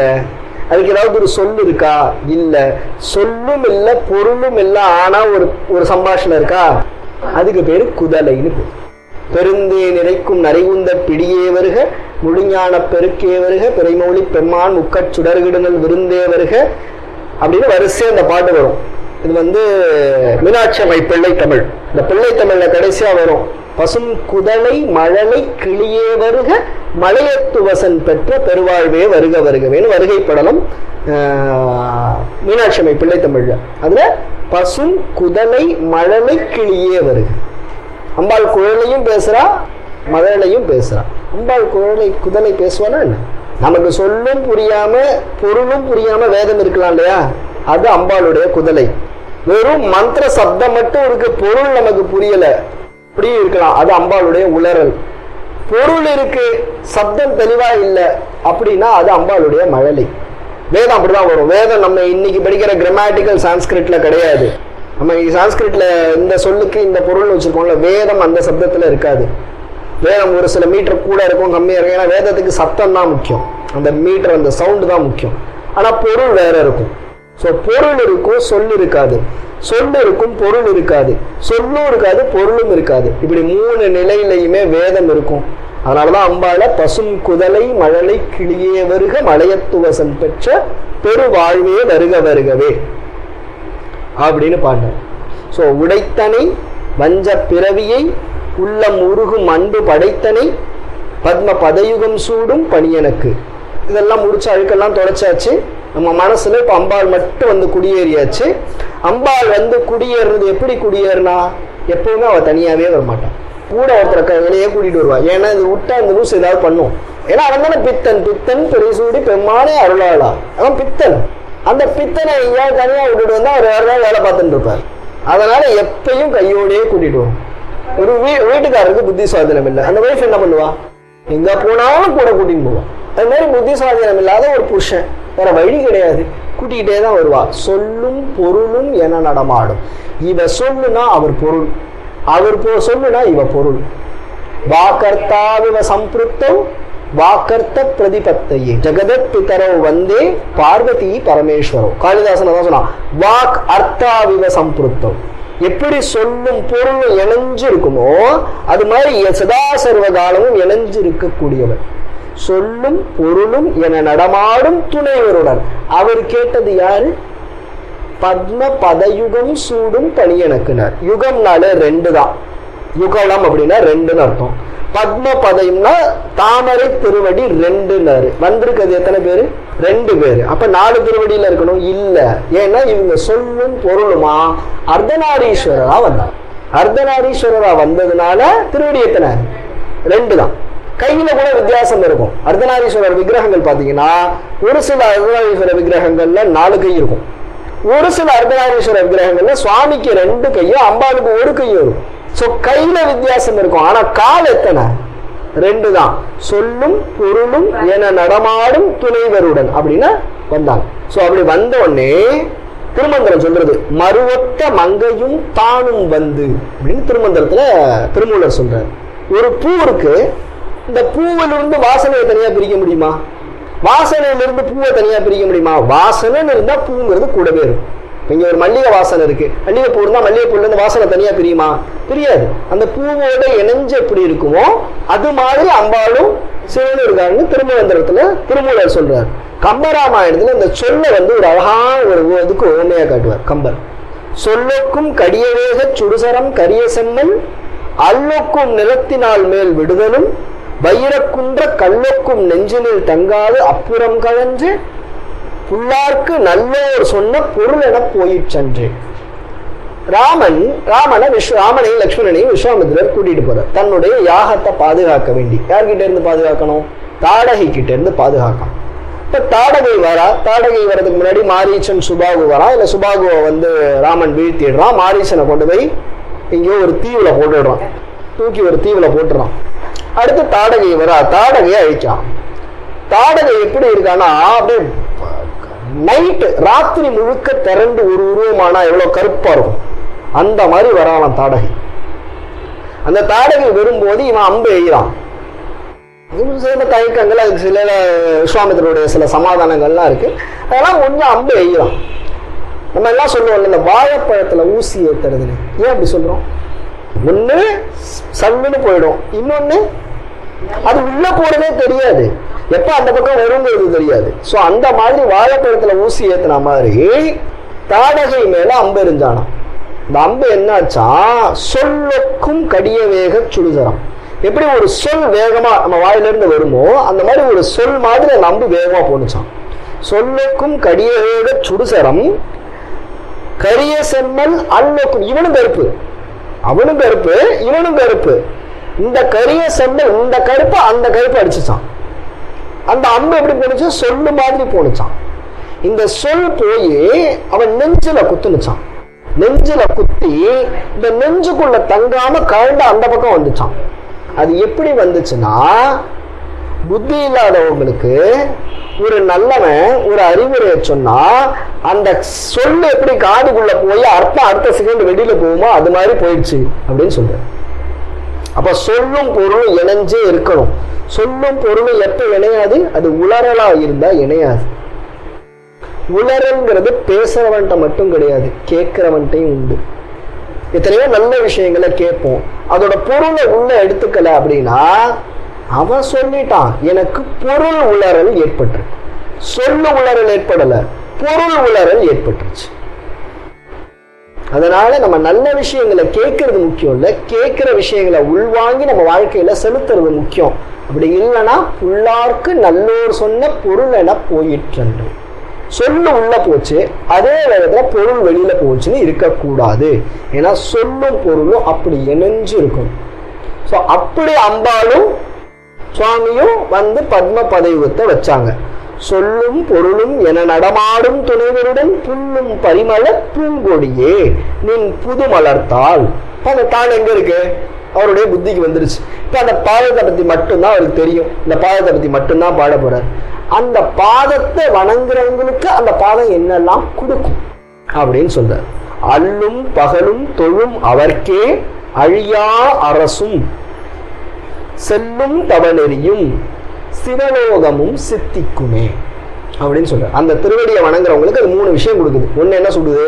அழியா அரசு. அழியா அரசுனா நல்ல ராஜ்யம் இப்படியும் சொல்லலாம். அதாவது முடிவில்லாத ஒரு நல்ல சிறந்த ராஜ்யத்தை கொடுக்குதுன்னு சொல்லலாம். அழியா அரசுன்னு சொல்லியாச்சு. எவ்வளவு நல்ல ராஜ்யம்னாலும் அழியும். விருத்தி ஆகக்கூடிய அரசு, அழியா அரசு, வளர்ந்துகிட்டே இருக்கும் அந்த ராஜ்யம், உனக்கு தோல்வியே கிடையாது. அப்படி அம்பாள் கொடுப்பாளா? கொடுப்பா. ஏன்னா அவ சாம்ராஜ்யதாயினி. அம்பாளுக்கு லலிதா அஷ்டோத்திரத்துல ஒரு பேர் வரும், ஏகாதபத்திர சாம்ராஜ்ய தாயிகாயை நமோ நமஹான்னு வரும். ஒரே ஒரு துளசி எடுத்து அம்பாள் திருவடியில போட்டா அவ பார்த்துட்டு சொல்லுவாளாம், அதுல சந்தோஷப்பட்டுட்டு, இந்தா எனக்காக இவ்வளவு பெரிய துளசியை தூக்கிட்டு வந்து கொடுத்தியே, இந்தா வச்சுக்கோ, இந்த கண்ட்ரியை நீ ஆட்சி செய் அப்படின்னு கொடுத்துருவாங்க. ஏகாதபத்திர சாம்ராஜ்யதாயிகாயை நமோ நம. எனக்கு இந்த வேலையை கொண்டு வந்தியா, இந்த வச்சுக்கோ, இந்த சாம்ராஜ்யம் வச்சுக்கோ, நீ போய் இந்தியாவுக்கு அதிபராக, இந்தியாவுடைய பிரதமராக, நீ போய் ரஷ்யாவினுடைய அதிபராக அப்படின்னு அனுப்பிச்சு வச்சிருவானாம். அது மாதிரி அழியா அரசு கொடுப்பா. இன்னொன்னு அழியா அரசுங்கிறது, இப்போ ஒருத்தர் இறந்து போறார், இந்த இறந்து போறதுக்கு நிறைய சொல் இருக்கு. மரணமானார் சொல்லலாம், செத்து போனார் சொல்லலாம், இறந்து போனார் அப்படின்னு சொல்லலாம். ஒரு அழகான சொல்லு, இந்த சொல்லு தான் எல்லா இடத்துலையும் பயன்படுத்துவாங்க. போஸ்டர்லாம் எழுதும்போது காலமானார்னு சொல்லுவாங்க. அப்படின்னா என்ன, அவரு டைம் ஆயிட்டார், காலத்தோட காலமா கறந்துட்டார், அப்படிதான் காலமானார். அவர் வாழ்ந்தப்போ ஒரு காலம் இருந்தது, அதுக்கப்புறம் அவரே காலமா மாறிட்டார். காலத்துக்கு அழிவு உண்டா?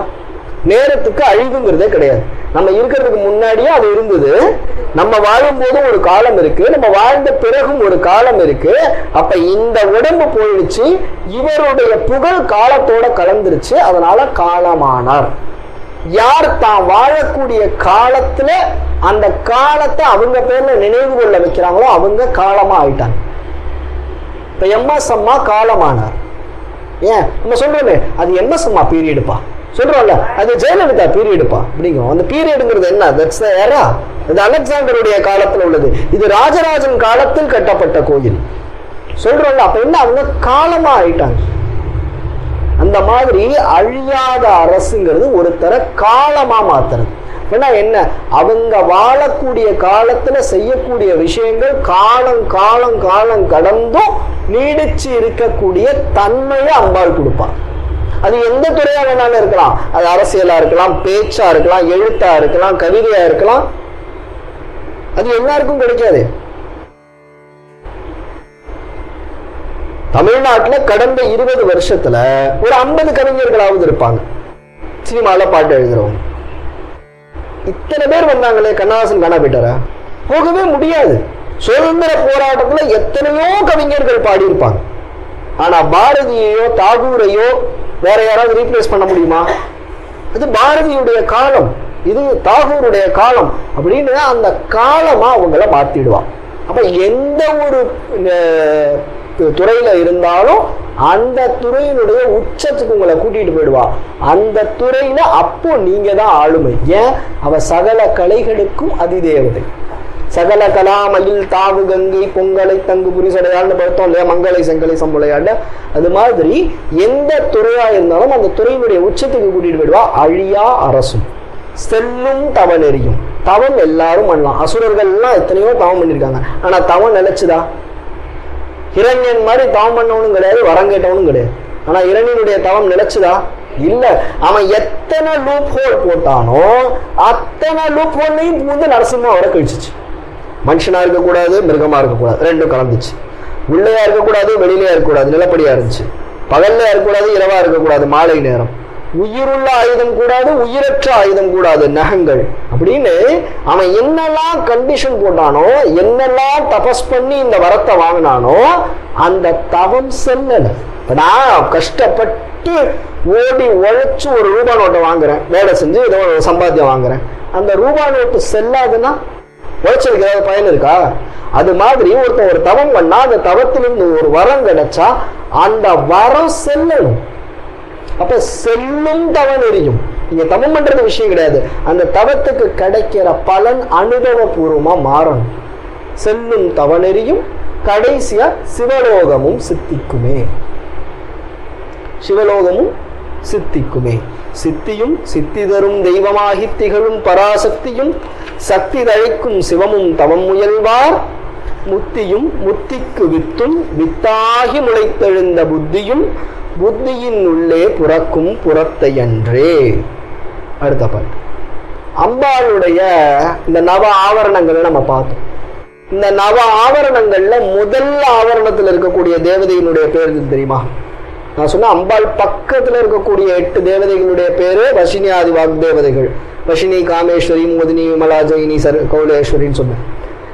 கீழே முதல்ல ஸ்ரீசக்கரத்துக்குள்ள நீங்க என்டர் ஆவறீங்க. இப்ப மணிதீபத்துல இந்த கதம்பவனம், கற்பகவனம், பத்மாடவி எல்லாம் தாண்டி இந்த மலையில ஏறுறீங்கன்னா முதல் பிளாட்ஃபார்ம் இருக்கும்ல, இந்த முதல் பிளாட்ஃபார்ம்ல எந்த தேவதைகள் இருப்பாங்கன்னா அந்த தேவதைகளுடைய பேரு அனிமா சித்தி, லகிமா சித்தி, மகிமா சித்தி, கரிமா சித்தி, இதுதான் அம்பாளோட பேரு, அங்க இருக்கக்கூடிய தேவதைகளோட பேரு. இதைத்தான் நம்ம அஷ்டமகா சித்திகள்னு சொல்லுவோம். அனிமா, மகிமா, லகிமா, கரிமா, பிராப்தி, பிராகாமியம், வசித்துவம், ஈஷத்துவம். இது போக இந்த அம்பாளுக்கு நிறைய சித்தி இருக்கு. புத்தி சித்தி, இச்சா சித்திலாம் நிறைய சித்தி இருக்கு. ஸோ இந்த 8 தான் நம்ம அஷ்டமா சித்திகள்ங்கிறது சொல்றது. இந்த அஷ்டமகா சித்திகள் யாருக்கு கிடைச்சிருக்கோ அவங்கதான் சித்தர்கள், அவங்களதான் சித்த புருஷர்கள்னு சொல்றோம். அவங்களையுமே சித்த புருஷர்கள்னு முழுசா சொல்ல முடியாது. இந்த அஷ்டமகா சித்தியும் கிடைச்சு, இல்ல அஷ்டமகா சித்திகள்ல சிலது கிடைச்சு, அதை கெட்ட வழிக்கு பயன்படுத்துறதுக்கு புத்தி பயன்படாம புத்தி ஒடுங்கி யாருக்கு சித்தத்துல பொருந்தி இருக்கோ அவங்க சித்தர்கள். புத்தி யாருக்கு ஒடுங்கி இருக்கோ அவங்க சித்தர்கள். இங்க சாமியாரா இருந்துட்டு அங்கங்க சித்த விளையாட்டு பண்றான் பாருங்க, அவன்லாம் சித்தன் இல்ல. அந்த சித்திகளை இது தேவையில்லை, இது நான் பயன்படுத்த வேண்டிய அவசியம் இல்லை அப்படின்னு எவன் இருக்கானோ அவன் தான் சித்தன்.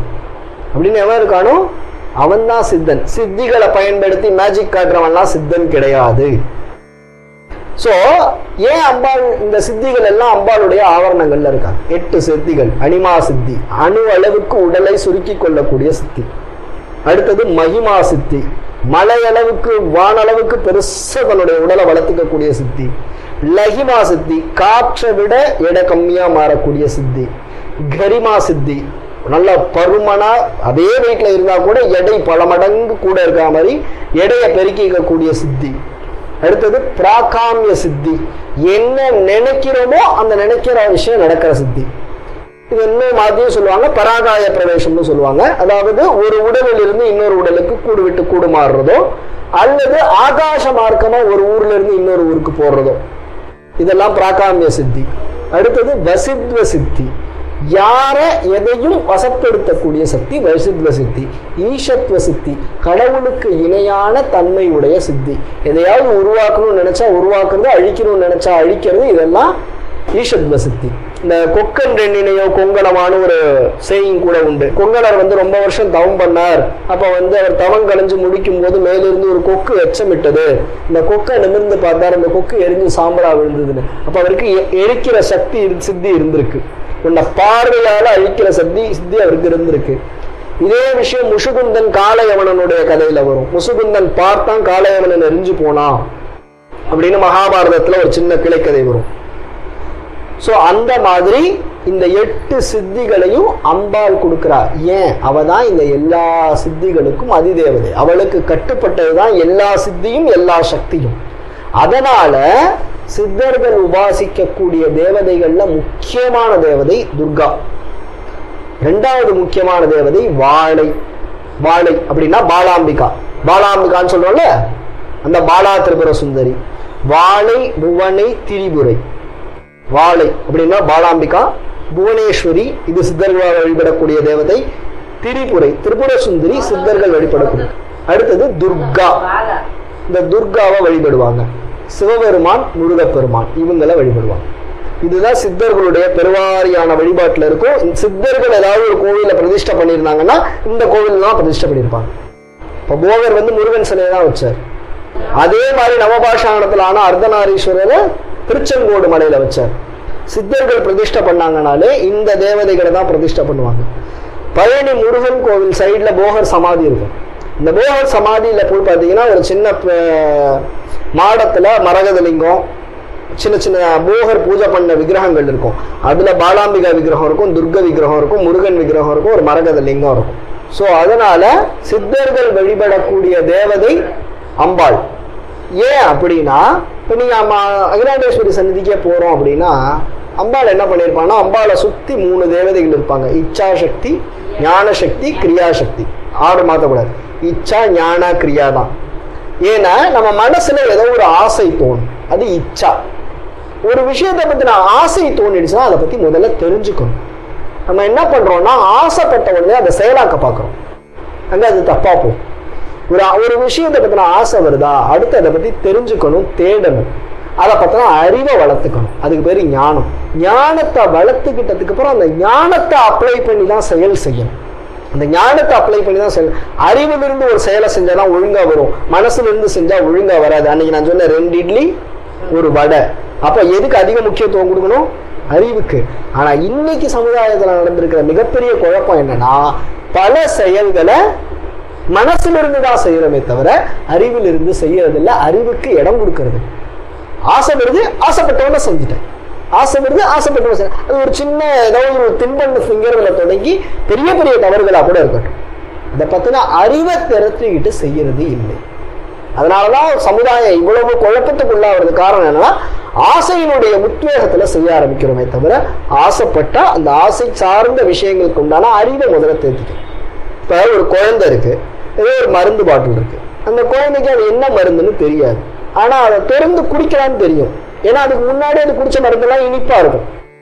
இப்ப அந்த குழந்தை அந்த மருந்து எடுத்து டபக்கும் ஊத்திச்சுன்னு நம்ம என்ன பண்ணுவோம்? குடிங்கிடுவோம். ரைட்டா? அந்த குழந்தைக்கு 2 போகும், இதெல்லாம் கண்டதே எடுக்கக்கூடாது அப்படின்னு சொல்லிட்டு யார் எடுத்து கீழே வச்சாங்களோ அவங்களையும் திட்டுவோம், எல்லா வேலையும் பண்ணுவோம். இப்ப என்ன, அது தன்னுடைய மனசுல ஆசையா தோன்றினதை உடனே செயலா மாத்துனுச்சு.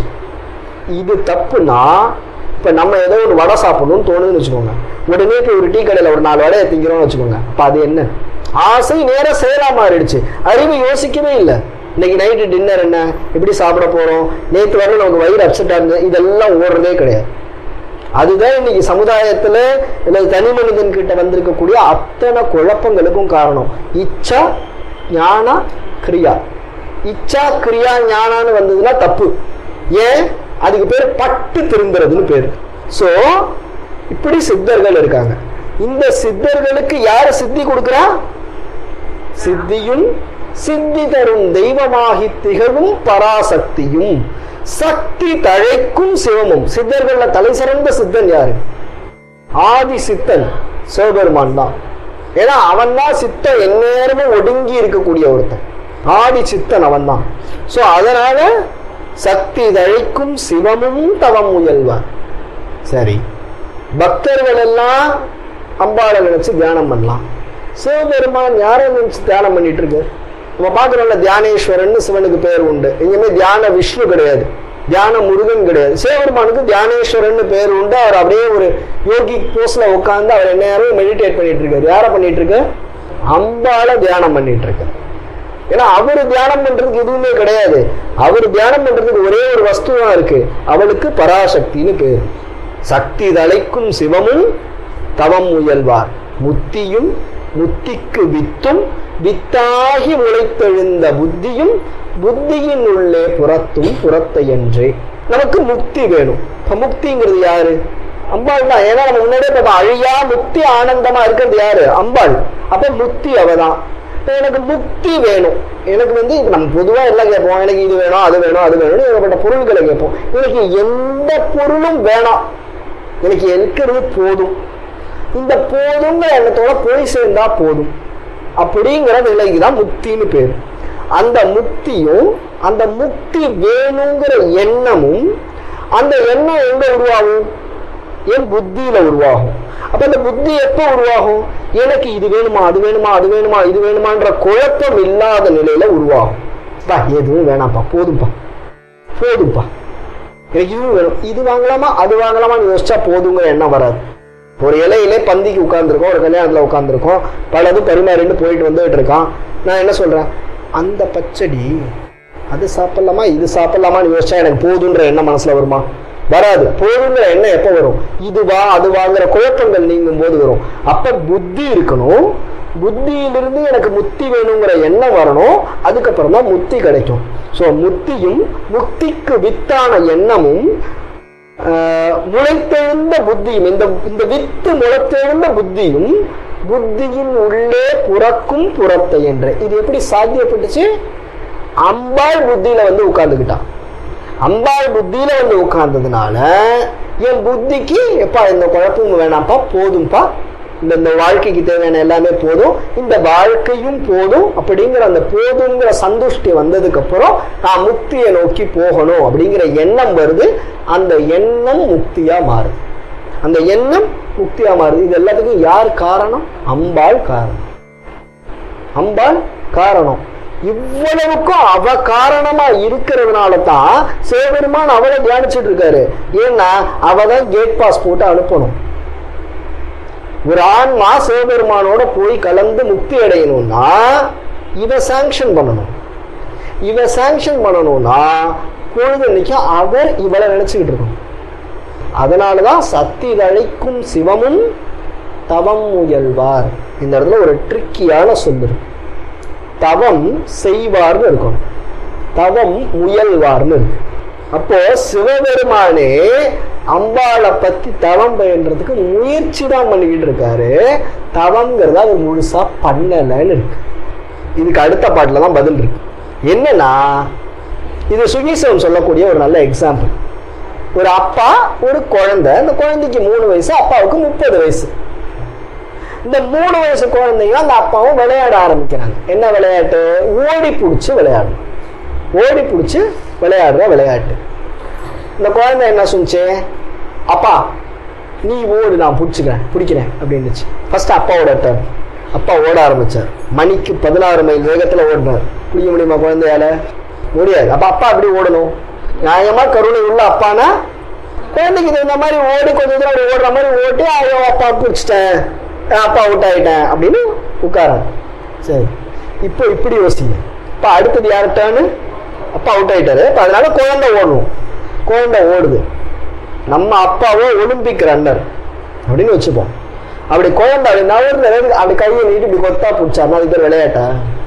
அஜோ அப்பாவை பிடிக்கவே இல்லை, இப்படி ஓடிட்டு இருக்கே, எப்படிடா பிடிக்கிறது இப்படி ஓடனா அப்படின்னு சொல்லி போனாதான் ஒரு நல்ல அப்பா. இப்போ முதல்ல குழந்தை அப்பாவை பிடிக்கணும்னு வந்துச்சா, அப்போ அப்பாவா அகப்பட்டுக்கிட்டாரா?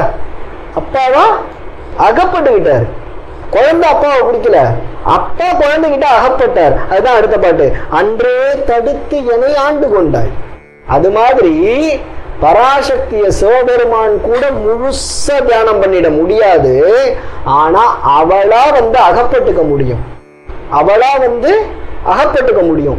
அந்த மாதிரி அகப்பட்டுக்கிட்டான். அன்றே தடுத்து என்னை ஆண்டு கொண்டா. இப்ப அம்பாள்கிட்ட சண்டை போடுறேன். இந்த மொத்த கான்வர்சேஷனும் அம்பாளுக்கும் அபிராமி பட்டருக்கும் நடக்குதுன்றத நம்ம புரிஞ்சுக்கணும். இவர் பேசிட்டு இருக்கார், அம்பாள் கேட்டு இருக்கா, நடுவில் குறுக்க சின்ன பதில் சொல்றான், அவ்வளவுதான். அப்போ அன்றே தடுத்து என்னை ஆண்டு கொண்டாய். என்னைக்கோ என்ன டேக் ஓவர் பண்ணிக்கிட்ட. என்றே அன்றேனா பூத்தவளே புவனம் 14 பூத்தவண்ணம் காத்தவளே. அப்ப அபிராமி பட்டருங்கிற இந்த ஆன்மா, அபிராமி பட்டருங்கிற உடம்புக்கு வரதுங்கிற ஆன்மாவா படைச்சால அவ அப்பையிலிருந்தே அன்றே தடுத்தனை ஆண்டு கொண்டாய். அன்னைக்கே என்ன நான் உன் கட்டுப்பாட்டுலதான் இருந்தேன், இன்னமும் இல்லைன்னு சொல்ற. கொண்டது அல்லது என்கை. அன்றே தடுத்தனை ஆண்டு கொண்டாய், கொண்டது அல்லது என்கை. அன்னைக்கே நீ பாத்துக்கிறேன்னு சொல்லிட்ட, இப்ப இல்லைங்கிற. ஏன்னா இவ்வளத்தையும் சொல்லிட்டு சிவபெருமான் சொன்ன உடனே என்ன சொல்லியிருப்பாரு, அம்பாள் என்ன சொல்லியிருப்பா, எப்ப ஓ முத்தி ஓ பொறுப்புப்பா, உனக்கு சித்திகள் கொடுக்கப்படுது, நீ அதை வச்சுட்டு ஏதாவது பண்ணு. ஏன்னா அம்பாள் இந்த விளையாட்டை விளையாடுவா. என்ன பண்ணுவான்னா, யாராவது ஒருத்தர் இந்த சாக்த மார்க்கத்துல ஸ்ரீயந்திர உபாசனையோ அல்லது அம்பாள் தேவி பஞ்சதசாட்சரி மந்திர ஜபமோ பண்ணும்போது அவங்களுக்கு நிறைய மந்திர சித்திகளும் ஐஸ்வர்ய சௌபாகியங்களும் கிடைக்கும். அது நேச்சுரல், உங்களுக்கு கிடைக்கும். அந்த பிறவியிலேயே கிடைக்கும், அந்த பிறவியிலேயே கிடைக்கும். அதனாலதான் மற்ற தெய்வங்களை எல்லாம் வழிபடுறதை விட அம்பாளை வழிபடுறது எல்லாருக்கும் கன்வீனியன்டா இருக்கும். எது வேணாலும் சமயபுரமாம எடுத்து நிக்க முடியுதுல்ல. சோ அப்ப அவ கொடுப்பா. ஏதோ சொல்றேன், ஒரு இலை கொடுத்தா ஒரு சாம்ராஜ்யம் கொடுக்கக்கூடிய சக்தி படைச்சவ. என்ன பண்றா, எல்லாத்தையும் கொடுக்குறா, உனக்கு அஷ்டமா சித்திகளே தரேன் அப்படின்றா. எதுக்குன்னு தெரியுமோ?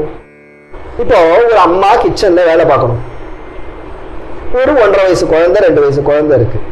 என்ன பண்ணுவா? கூட்டின்னு போய் வச்சுட்டே வேலை பார்த்துட்டு இருப்பாளா? பார்க்க மாட்டா. இப்ப என்ன பண்ணுவா? ஒரு 10 விளையாட்டு சாமான எடுத்து போட்டு விளையாடு அப்படியே அந்த குழந்தைய வச்சுட்டு போயிடுவா. அந்த குழந்தை என்ன பண்ணிட்டு இருக்கோம், இந்த விளையாட்டு சாமானெல்லாம் வச்சு விளையாண்டுட்டே இருக்குமே தவிர அம்மாவை மறந்துடும். அந்த மாதிரி அவ தன்னுடைய வேலையை பார்க்கணும்னா ஈஸியா டிஸ்ட்ராக்ட் பண்ணி விட்டுருவா நம்மள. அதனாலதான் அவளுக்கு மகாமாயின்னு பேரு. அவதான மாயை. இப்ப அவ என்ன பண்ணிடுவா, இந்தா வச்சுக்கோ, இந்த பொலிட்டிக்கல் பார்ட்டில நீ லீடராரு அப்படின்னு கொடுத்துட்டு போயிடுவா. நம்ம என்ன பண்ணுவோம், அந்த பொலிட்டிக்ஸ்ல ஓடுறது, அதுல ஜெயிக்கிறது, அதுல இது பண்றது, இந்த பதவிக்கு வர்றது அந்த பதவிக்கு வர்றதுன்றது, இந்த மோட்சத்துக்கு போற இந்த ஹோல் ஐடியாவை மறந்துடுவோம். புத்தியிலிருந்து புறத்து வெளியில போயிடுவா. அவ வெளியில போயிடுவா, திரிபுராம்பிகை வெளியில போயிடுவா. வெளியில போயிட்டு என்ன பண்ணுவா, இந்த இதை வச்சுக்கோ விளையாடு, இந்த இதை வச்சுக்கோ விளையாடு அப்படின்னு எதையாவது கொடுப்பா. ஸோ அதனால அவன் என்ன பண்ணுவா, இப்படி சித்திகளை எல்லாம் கொடுத்து நீ இதை பண்ணு அது பண்ணு அது பண்ணுன்னு கொடுத்துருவா. இந்த முதல் பாட்டுல சித்தியும் சித்தி தரும் தெய்வமாகி திகழும் பராசக்தின்னு சொன்னாரா, அதனால அம்பாள் என்ன பண்ணிட்டா, அந்த வச்சுக்கோ அஷ்டமா சித்தி அப்படின்னு கொடுத்துட்டா.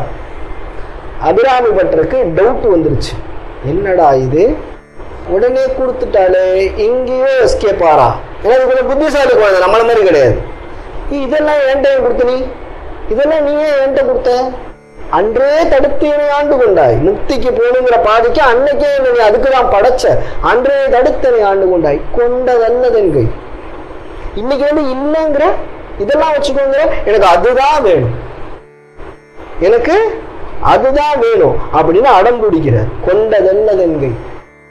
சரி, அதுக்கப்புறம் இன்னொரு ஸ்டெப் மேல போறாரு. அந்த குழந்தைங்க எனக்கு அதுதான் வேணும். சில குழந்தைங்களாம் சூப்பர் மார்க்கெட் கூட்டு போனதுக்கு அப்புறம் ஏதாவது ஒரு சாக்லேட்டோ ஏதோ ஒண்ணு கேட்டுட்டோம்.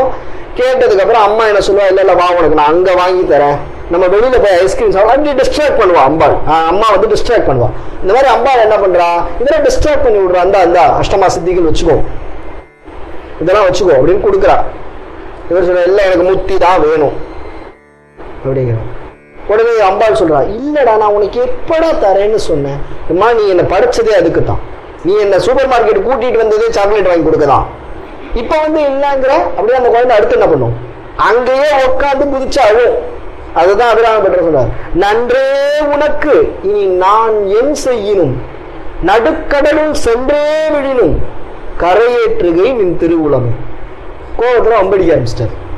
நானா வழியக்க போய் கடல்ல உழுவேன், நீ என்ன காப்பாத்தும். கடல்ங்கிறது இந்த இடத்துல லிட்டரலா கடல்னு எடுத்துக்கிட்டாலும் ஓகே இல்லையா, இல்லைன்னா திரும்பவும் இதே பிறவிக்குள்ளே நானே போய் நினைப்பேன். ஆனா நீ வந்து காப்பாத்தும், நீ என்ன கூட்டிட்டு வந்ததே அதுக்குதான், நீ என்ன படிச்சதே அதுக்குதான், நன்றே உனக்கு. இப்ப வந்து இல்லைன்னு சொன்னது நல்லா இருக்கா, நீ ஒண்ணு அங்கேயே சொல்லியிருக்கணும், இல்ல என்ன படைக்காமலே இருந்திருக்கணும். படைச்ச, இவ்வளவு தூரம் கூட்டிட்டு வந்த, இவ்வளவு தூரம் அபிராமி இருந்தாது, கிட்டத்தட்ட 30 பாட்டு பாட வச்ச, எல்லாம் பாடிட்டு இப்ப வந்து இந்த அஷ்டமா சித்தி விளையாடு அப்படின்னு கொடுத்தனா என்ன ஏமாத்துற, வேணும் எனக்கு வேணும், முத்தி தான் வேணும் அப்படின்னு அடம் பிடிக்கிற பாட்டு இந்த பாட்டு. அன்றே தடுத்து என்னை ஆண்டு கொண்டாய், கொண்டதல்லதென்கை, நன்றே உனக்கு இனி நான் என் செய்யணும், நடுக்கடலும் சென்றே விழினும், கரையேற்றுகை நின் திருவுளமே, ஒன்றே பல உருவே அருவே என் உமையவளே அப்படின்னு முடிச்சார். இந்த இடத்துல என்ன சொல்ற, ஒன்றேங்கிற, நீ ஒரே ஆள் தான், ஏன்னா நான் வேற யாரையும் பிடிக்க போறது கிடையாது, பரசமயம் விரும்பேன், அதனால நான் வேற யாரையும் கேட்க போறது கிடையாது, நீ ஒருத்தர் தான். பல உருவே, நான் என்ன தப்பு பண்ணினாலும் எங்க பண்ணினாலும் உன்னால வந்து காப்பாற்ற முடியும், ஏன்னா உனக்கு காலதேச வர்த்தமானங்கள் கிடையாது, பல உருவத்திலையும் இருக்கக்கூடியது நீதான். அருவே, எல்லா நேரமும் பிசிக்கலா தான் வந்து காப்பாற்றணுங்கிற கட்டாயம் உனக்கு கிடையாது, நீ உருவமே இல்லாம எங்கிருந்து வர எப்படி உதவி பண்றேனே தெரியாம கூட உதவி பண்ணு. ஒன்றே பல உருவே அருவே என் உமையவளே. ஐ திங்க் வாரியார் சுவாமிகள்னு நினைக்கிறேன். வாரியார் சுவாமிகள்கிட்ட ஒருத்தர் வந்து கேள்வி பதில் கேட்கிறார். கேட்கும் போது அவர் ஒரு வெளிநாட்டுக்காரர், அவருக்கு மேபி இந்தியாவில இருந்து போன வெளிநாட்டுக்காரராக இருக்கலாம். ஒரு கியூரியாசிட்டியில ஒரு கேள்வி கேட்கிறார், என்ன சுவாமி நீங்க சொல்றீங்க உங்க ஊர் சாமிக்கெல்லாம் வந்து 4 கை இருக்குங்கிறீங்க, நீங்க கும்பிடக்கூடிய முருகப்பெருமானிக்கு 12 கை இருக்குங்கிறீங்க, சில காளி கோயில்லாம் போனா காளிக்கு 1000 கை இருக்குங்கிறாங்க, எதுக்கு இத்தனை கை, உங்க சாமிக்கு 2 கையால வேலை செய்ய முடியாதா, 2 கையால வேலை செய்ய முடியாதா அப்படின்னப்ப வாரியார் சுவாமிகள் பதில் சொன்னாராம், நான் வந்து காங்கேயநல்லூர்ல ஒரு முருகன் கோவிலை கட்டினேன், நான் பிறந்த காங்கேயநல்லூர்ல ஒரு முருகன் கோவிலை கட்டணும்னு ஒரு எண்ணம் இருந்துச்சு, இப்ப கும்பாபிஷேகமும் ஆயிடுச்சு, ஆனா நான் எந்த வேலைக்கும் போல எங்கேயும் சம்பாதிக்கல, நான் யாரோ ஒரு நல்ல காரியம் செய்யணும்னு நினைக்கும் போது எங்கெங்க இருந்தோ எனக்கு பணம் அனுப்புனாங்க, எங்கெங்க இருந்தோ எனக்கு பொருள் வந்துச்சு, எங்கெங்க இருந்தோ எனக்கு ஆதரவு வந்துச்சு, இதுக்கெல்லாம் ஒரு கை வேலை பார்த்தது இல்லையா, அதுதான் என் வேலைக்காரனோட கை அப்படின்னு சொன்னார். அப்போ எங்கேயோ நமக்கு தெரியாத ஒரு இடத்துல ஒரு கை நீங்க நமக்கு உதவி செய்யுது இல்லையா, அந்த கை யாரோடதுன்னு நமக்கு தெரியாது.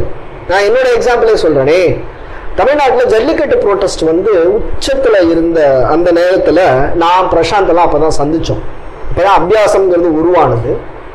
அந்த சந்தர்ப்பத்தில் காவிரி ஆற்றுக்குள்ள மணல் சிற்பம் செஞ்சு ஒரு போராட்டத்தை செய்யலாம் அப்படின்னு நாங்கள் முன்னெடுத்தோம். 5 பேர்ல ஆரம்பிச்சோம். 5 பேர் ஆத்துக்குள்ள போய் இது மாதிரி பண்ணலாம் அப்படின்ற ஒரு யோசனை, அவ்வளவுதான். எந்த திட்டமிடலும் கிடையாது. ஆத்துக்குள்ள இறங்குறோம், எந்த டூல்ஸும் கிடையாது. அடுத்த வேலைக்கு தண்ணி கூட எடுத்துக்கணும்னு தோணல. மணல் சிற்பம் செய்யணும்னா ஈரம் இருக்கணும் தண்ணியில. அதனால நாங்க நடந்து 3/4 கிலோமீட்டர் காவிரிக்குள்ள போகணும். ஸோ அவ்வளவு தூரம் போய் அங்க நின்று என்ன பண்றதுன்னு தெரியாம முழிச்ச ஆரம்பிச்சோம். அப்போ அன்னைக்கு சோசியல் மீடியா இருந்தது, எல்லாரும் லைவ் போனாங்க, 1-2 பேர் இருந்தது. அன்னைக்கு சாயந்தரம் எங்க கூட சிற்பம் செஞ்சு குரூப் போட்டோ எடுத்துக்கிட்டவங்க கிட்டத்தட்ட 150 பேர். அந்த மாதிரி அந்த சிற்பம் செய்யறதுக்கு நாங்க போனோமே, நாங்க ஒரு தண்ணி பாட்டில் கூட எடுத்துட்டு போல. ஆனா எங்களுக்கு மதிய சாப்பாடு, மூட்டையா ஆரஞ்சு, பாட்டிலா தண்ணி எல்லாம் வந்துச்சு. எப்படி வந்துச்சு? மணல்ல வரல, கயிறு கட்டி பாலத்திலிருந்து கீழே இறங்குனுச்சு. இன்னைக்கு வேற சொல்றேன், யாரு கொடுத்தாங்கன்னு எனக்கு தெரியாது. யார் கொடுத்தாங்கன்னு தெரியாது. மூட்டையா இறங்குனுச்சு, அவ்வளவுதான் தெரியும். யாரோ வந்தாங்க, யாரோ கொடுத்தாங்க, பாலத்திலிருந்து கயிறை கட்டி கீழே இறக்குனாங்க. சாப்பாடு வந்தது, தண்ணி வந்தது, ஆரஞ்சு பழங்கள் வந்தது. 3 நாள் இதே மாதிரி வந்தது. இன்னைக்கு வரையிலும் அந்த 3 நாள் யார் எங்களுக்கு ஸ்பான்சர் பண்ண எங்களுக்கு தெரியாது. கீழே யாருக்கும் தெரியாது. யாரோ கொடுத்தாங்க. அப்ப அந்த கை யாரோட கை? அது கடவுளோட கை. எங்களுக்கு மேலே இருந்து சாப்பாடு வந்துச்சு. ஸோ அந்த மாதிரி ஒரு நல்ல காரியத்தை ஆரம்பிக்கும் போது எங்கெங்க இருந்தோ உதவி வரும். அதுக்கு உதவுற எல்லா கையும் அம்பாளோட கை. அதனால அவ அருவமா இருந்தே உதவி செய்ய முடியும். அருவம்னா என்ன? எங்களுக்கு அந்த உருவம் யாருன்னு தெரியாது. அப்ப அவங்க அருவம் தானே. என் உமையவளே அப்படின்னு, நன்றே உனக்கு இனி நான் என் செய்யணும், நடுக்கடலில் சென்றே விழினும் கரையேற்றுகையின் திருவுளமே, ஒன்றே பல உருவே அருவே என் உமையவளே அப்படின்னு. ஏன் இந்த உமாங்கிற சொல்லிட்டா அதுக்கப்புறம் அம்பாளால ஹெல்ப் பண்ணாம இருக்க முடியாது. ஏன்? அந்த ஊவே அவன் நீ என்னை காப்பாத்துறவன்றது ஞாபகப்படுத்திடுமே. பிரணவம்ங்கிற அந்த ஓம் இருக்கு இல்லையா, அதை நம்ம சொல்லும் போது ஓம் அப்படின்னு சொல்றோம். அதை தனித்தனி எழுத்தா பிரிச்சா அகர உகர மகர, அகார உகார மகாரங்கள் தான் ஓம். இதுல இந்த உகாரத்தை தூக்கி முன்னாடி போட்டோ இல்ல அந்த அகாரத்தை தூக்கி பின்னாடி போட்டீங்கனாலும் உமா அப்படின்னு வந்துடும். ஆனா அகார உகார மகார அ உ மா சேர்த்து வேகமா சொல்லுங்க. அ உ மா உமா உமா அம்மா அம்மான்னு ஆயிடும். அம்மாங்கிற சொல்லே பிரணவம். அதனால என் உமையவளேனாரு. உமையும் உமையொரு வாகனும் ஏக உருவில் வந்து இங்கு எமையும் தமக்கு அன்பு செய்ய வைத்தார். இனி எண்ணுவதற்கு சமயங்களும் இல்லை, ஈன்றெடுப்பால் ஒரு தாயும் இல்லை, அமையும் அமையுறு தோழியர் மேல் வைத்த ஆசையுமே, நீயே நினைவின்றி ஆண்டு கொண்டாய். முன்னாடி பாட்டில் என்ன சொன்னார்? அன்றே தடுத்தனை ஆண்டு கொண்டாய். இப்படி புடிவாதம் பிடிச்சதுக்கு அப்புறம் அம்பாளால ஒன்றும் பண்ண முடியாது. சரிடா போ, கொண்டாந்த சித்தி எல்லாம் கொடு, இந்தா வச்சுக்கோ புத்தி அப்படின்னு கொடுத்துட்டான். இது உடனே நடந்துச்சா? இது ரெண்டுத்துக்கு நடுவில் கால தத்துவத்தை கடந்தவங்க 2 பேருமே. இது ரெண்டுத்துக்கு நடுவில் 1000 வருஷம் கூட போயிருக்கலாம் கால தத்துவத்தை கடந்த நிலையில. உமையும் உமையொரு பாகனும் ஏக உருவில் வந்து எமையும் தமக்கு அன்பு செய்ய வைத்தார். அவங்க 2 பேரும் ஒரே உருவமா வந்தாங்க. இப்ப தெரியறதா ஏன் 2 பாதம்னு? பத்ம பதயுகம் ஏன் வந்ததுன்னு, அர்த்தநாரீஸ்வர தோற்றமா வந்து அவங்களே எல்லாம் அவங்க கிட்ட அன்பு செய்ய வச்சாங்க. ஏக உருவில் வந்து எமையும் தமக்கு அன்பு செய்ய வைத்தார். இனி எண்ணுதற்கு சமயங்களும் இல்லை. இப்படி நான் கேட்ட உடனே ஒருத்தி ஒண்ணுத்த கொடுக்குறான்னா நான் வேற யார்கிட்டயாவது போய் நிப்பனா? அதனால நான் இனிமேல் யோசிப்பதற்கு வேறு சமயங்கள் இல்லை. வேற மதங்கள பத்தி நான் யோசிக்க மாட்டேன், வேற ஒரு கடவுள்ங்கிறத பத்தி நான் யோசிக்க மாட்டேன். முன்னாடியே சொன்னது பர சமயம் விரும்பேன் அப்படின்னு. சமயம்ங்கிற சொல்லுக்கு காலம்னு ஒரு பொருள் இருக்கா? இந்த சமயத்துல இதை பண்ணணும் அப்படின்னு சொல்றோமா? இனி என்னதற்கு சமயங்களும் இல்லை. ஏமா நீயும் வாத்துக்காரரும் என் புத்தியில வந்து உனக்கு அன்பு செய்ய வச்சுட்ட. இனிமேல் நான் வேற பேர பத்தியாவது நினைக்கிறதுக்கு எனக்கு டைம் இருக்கா? டைம் இல்லை. நான் கிளம்பிட்டே இருக்க முத்திக்கு. அதனால இனி எண்ணுதற்கு சமயங்களும் இல்லை. ஏன்? இனிமேல் ஈன்றெடுப்பால் ஒரு தாயும் இல்லை. இனிமேல் இன்னொரு கர்ப்பத்துக்கு நான் போமாட்டேன், இன்னொரு கர்ப்பத்துக்கு நான் போமாட்டேன். இன்றெடுப்பால் ஒரு தாயும் இல்லை, அமையும் அமையுறு தோழியர் மேல் வைத்த ஆசையுமே. இது மட்டும் ஒரு சின்ன டீவியேஷன். என்னன்னா என்ன சொல்றார், இனிமேல் என்ன பிறக்கிறது படப்பிக்கிறதுக்கு ஒரு அம்மாவும் கிடையாது, நான் ஒரு பெண் மேல ஆசைப்பட்டு கல்யாணம் பண்ணி இன்னொரு உயிரையும் பிறப்பிக்க மாட்டேன், இப்படியும் பொருள் எடுத்துக்கலாம். ஆனா நான் முதல் நாளே சொன்ன அம்பாளுடைய வழிபாட்டுல பஞ்ச மகாரங்கள்னு 5 விதமான பொருட்கள். இன்னைக்கு நம்ம எது பூஜைக்கு உகந்தது இல்லைன்னு சொல்றோமோ அந்த 5 பொருளை அம்பாளுக்கு பூஜைக்கு வைக்கிறதுன்னு சொன்ன மது, மாமிசம், மச்சம், மைதுனம், முத்ரா அப்படின்னு 5 சொன்னேன். இதுல இந்த மைத்துனம் ஆண் பெண் சேர்க்கை அம்பாளுடைய வழிபாட்டுல உண்டு. இந்த ஆண் பெண் சேர்க்கையெல்லாம் இருக்கக்கூடியத வழிபாடா நம்ம கன்சிடர் பண்ண மாட்டோம். இப்போ ஒன்றும் வேண்டாம், கண்ணப்ப நாயனார் காலத்தினாதனுக்கு என்ன கொடுத்தார்? இறைச்சி கொடுத்தார், கரெக்டா? மாமிசம் கொடுத்தார். இன்னைக்கு திருப்பதி ஏன் 10 தெரியுது? ரெண்டுல மாம்சத்தினுடைய விஷயங்கள் இருக்கலாம் அப்படிங்கிற சர்ச்சை தான். அப்போ மாமிசம் ஏத்துக்கிட்டதான் நம்ம கதையே சொல்றது, கரெக்டா? கண்ணப்ப நாயனார் கதையில சிவபெருமான் மாமிசத்தை ஏத்துக்கிட்டாருன்னு கதை சொல்றது. இன்னைக்கு மாம்சத்தை வச்சு சர்ச்சை வருது. ஏன்? கண்ணப்பனோட அன்பு நிலையில அது கொடுக்கப்பட்டுச்சுன்னா இறைவன் ஏத்துப்பா, ஆனா குதர்க்கமா கொடுக்கப்பட்டா அதுல பிரச்சனை வரும் அப்படிங்கறத ஒத்துக்கிறோமா? அப்போ அந்த மாதிரி அபிராமி பட்டர், சுப்பிரமணிய பட்டர் அம்பாள் வழிபாட்டுல இருக்கார். அதனால அவர்கிட்ட இந்த விஷயமெல்லாம் இருக்குமோங்கிற டவுட் ஊர் மக்களுக்கு இருந்தது. அதனாலதான் ராஜா வந்தபோது கொஞ்சம் எக்ஸ்ட்ரா ஏத்தி சொன்னாங்க. அப்ப அதன் அவர் கிளாரிஃபை பண்ண வேண்டியிருக்கு. என்ன சொல்றார்? எனக்கு பெண் சார்ந்த விஷயங்கள் எல்லாம் நாட்டம் இல்லை, அம்பாள நான் அப்படி வழிபடலை, நான் அம்பாள அந்த மாதிரி அவைதிகமான முறையில நான் வழிபடல அப்படின்னு தான் 78வது பாட்டுல சொல்லுவார். வழிக்கே அருளுண்டு அபிராம வள்ளிக்கு வேதம் சொன்ன வழிக்கே வழிபட நெஞ்சுண்டு அப்படின்னு. அப்போ நான் வேத முறையில வழிபடுறேன், அதனால இந்த ஊர் மக்கள் எல்லாம் எப்படி இவன் அம்பாள் வழிபாடுங்கிற பேர்ல பெண் சேர்க்கையில இருக்கான், அம்பாள் வழிபாடுங்கிற பேர்ல மது குடிக்கிறான், மாம்சம் குடிக்கிறான், மாம்சம் சாப்பிடுறான் அப்படின்னு சொல்லி இருந்தால் அது எனக்கு செல்லாது அப்படின்னு ஒரு டிக்ளரேஷனா இதை எடுத்துக்கலாம். அடுத்தது, ஆசை கடலுள் அகப்பட்டு அருளற்ற அந்தகன் கை பாசத்தில் அல்லற்பட இருந்தேனை நின் பாதம் என்னும் வாசக்கமலம் தலைமேல் வழிய வைத்து ஆண்டு கொண்ட நேசத்தை என் சொல்லுவேன் ஈசர் பாகத்து நேரிழையே. சொல்ல, நான் ஆசைங்கிற இந்த கடல்ல மாட்டிக்கிட்டேன், அந்த காக்கா மாதிரி தான் மாட்டிக்கிட்டேன். ஒரு சின்ன தெர்மோகோலை தூக்கி கடல்ல தூக்கி போடுங்க, அது கரைக்கும் வராது, கடலுக்கு உள்ளேயும் போகாது, அந்த அலையிலேயே சுத்திக்கிட்டு இருக்கும்.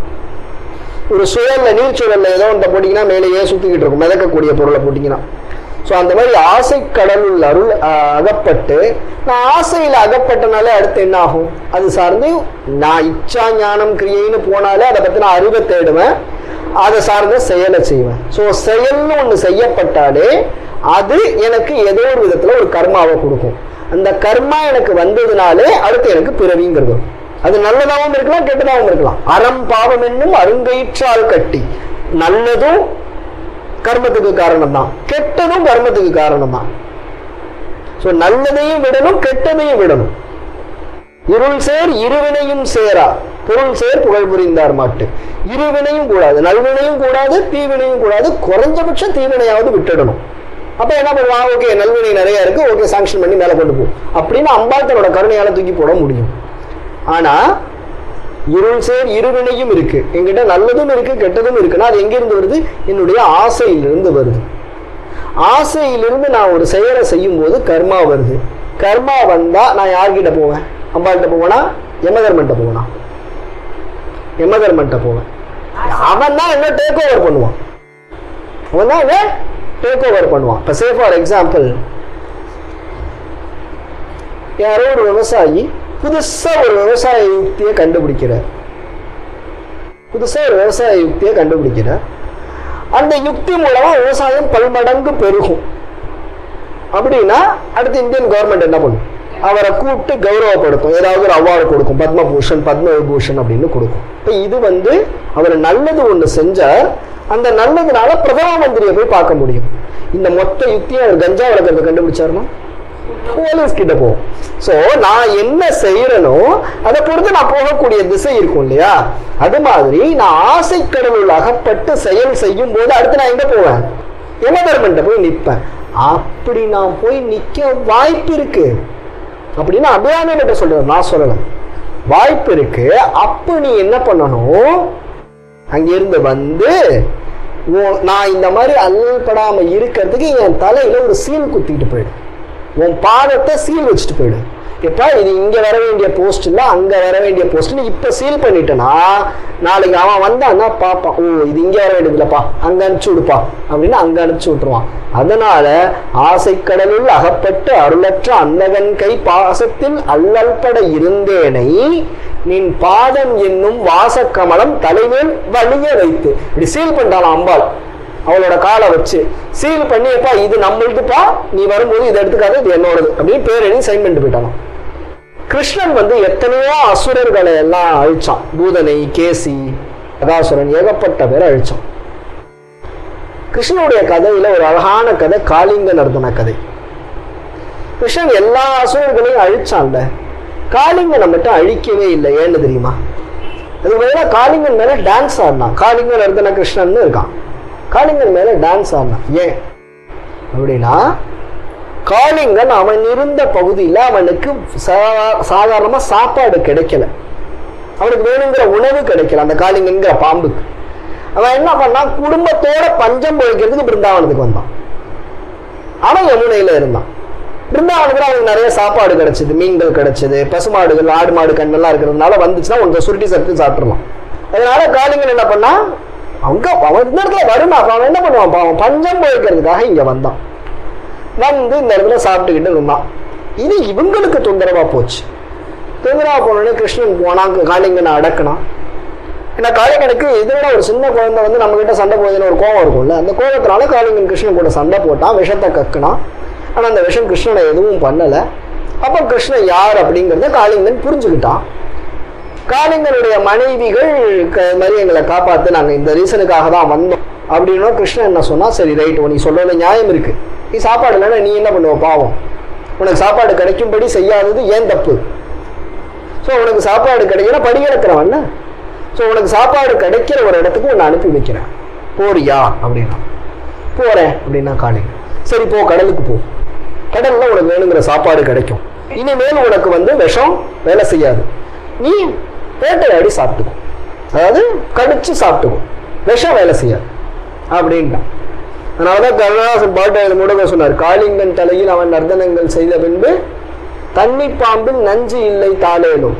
தண்ணி பாம்புல விஷம் இல்லாம போனது கிருஷ்ணனால அப்படின்னு கண்ணதாசன் நயமா எடுத்து பாடினார். ஸோ காளிங்கன் வந்து நீ வந்து போ அப்படின்னு சொல்லிட்டு, காளிங்கனுக்கு ஒரு பிரச்சனை வந்துருச்சு. எப்பா நீ போன்னு சொல்லிட்ட, எனக்கு ஓகே ஃபைன் நான் போறேன், ஆனா என்னுடைய விரோதியான கருடன் என்னை எப்ப வேணாலும் அட்டாக் பண்ணுவான். அப்ப எனக்கு இந்த அட்டாக் நடக்காம இருக்கிறதுக்கு நீ தான் என்னை பாதுகாக்கணும் அப்படின்னா.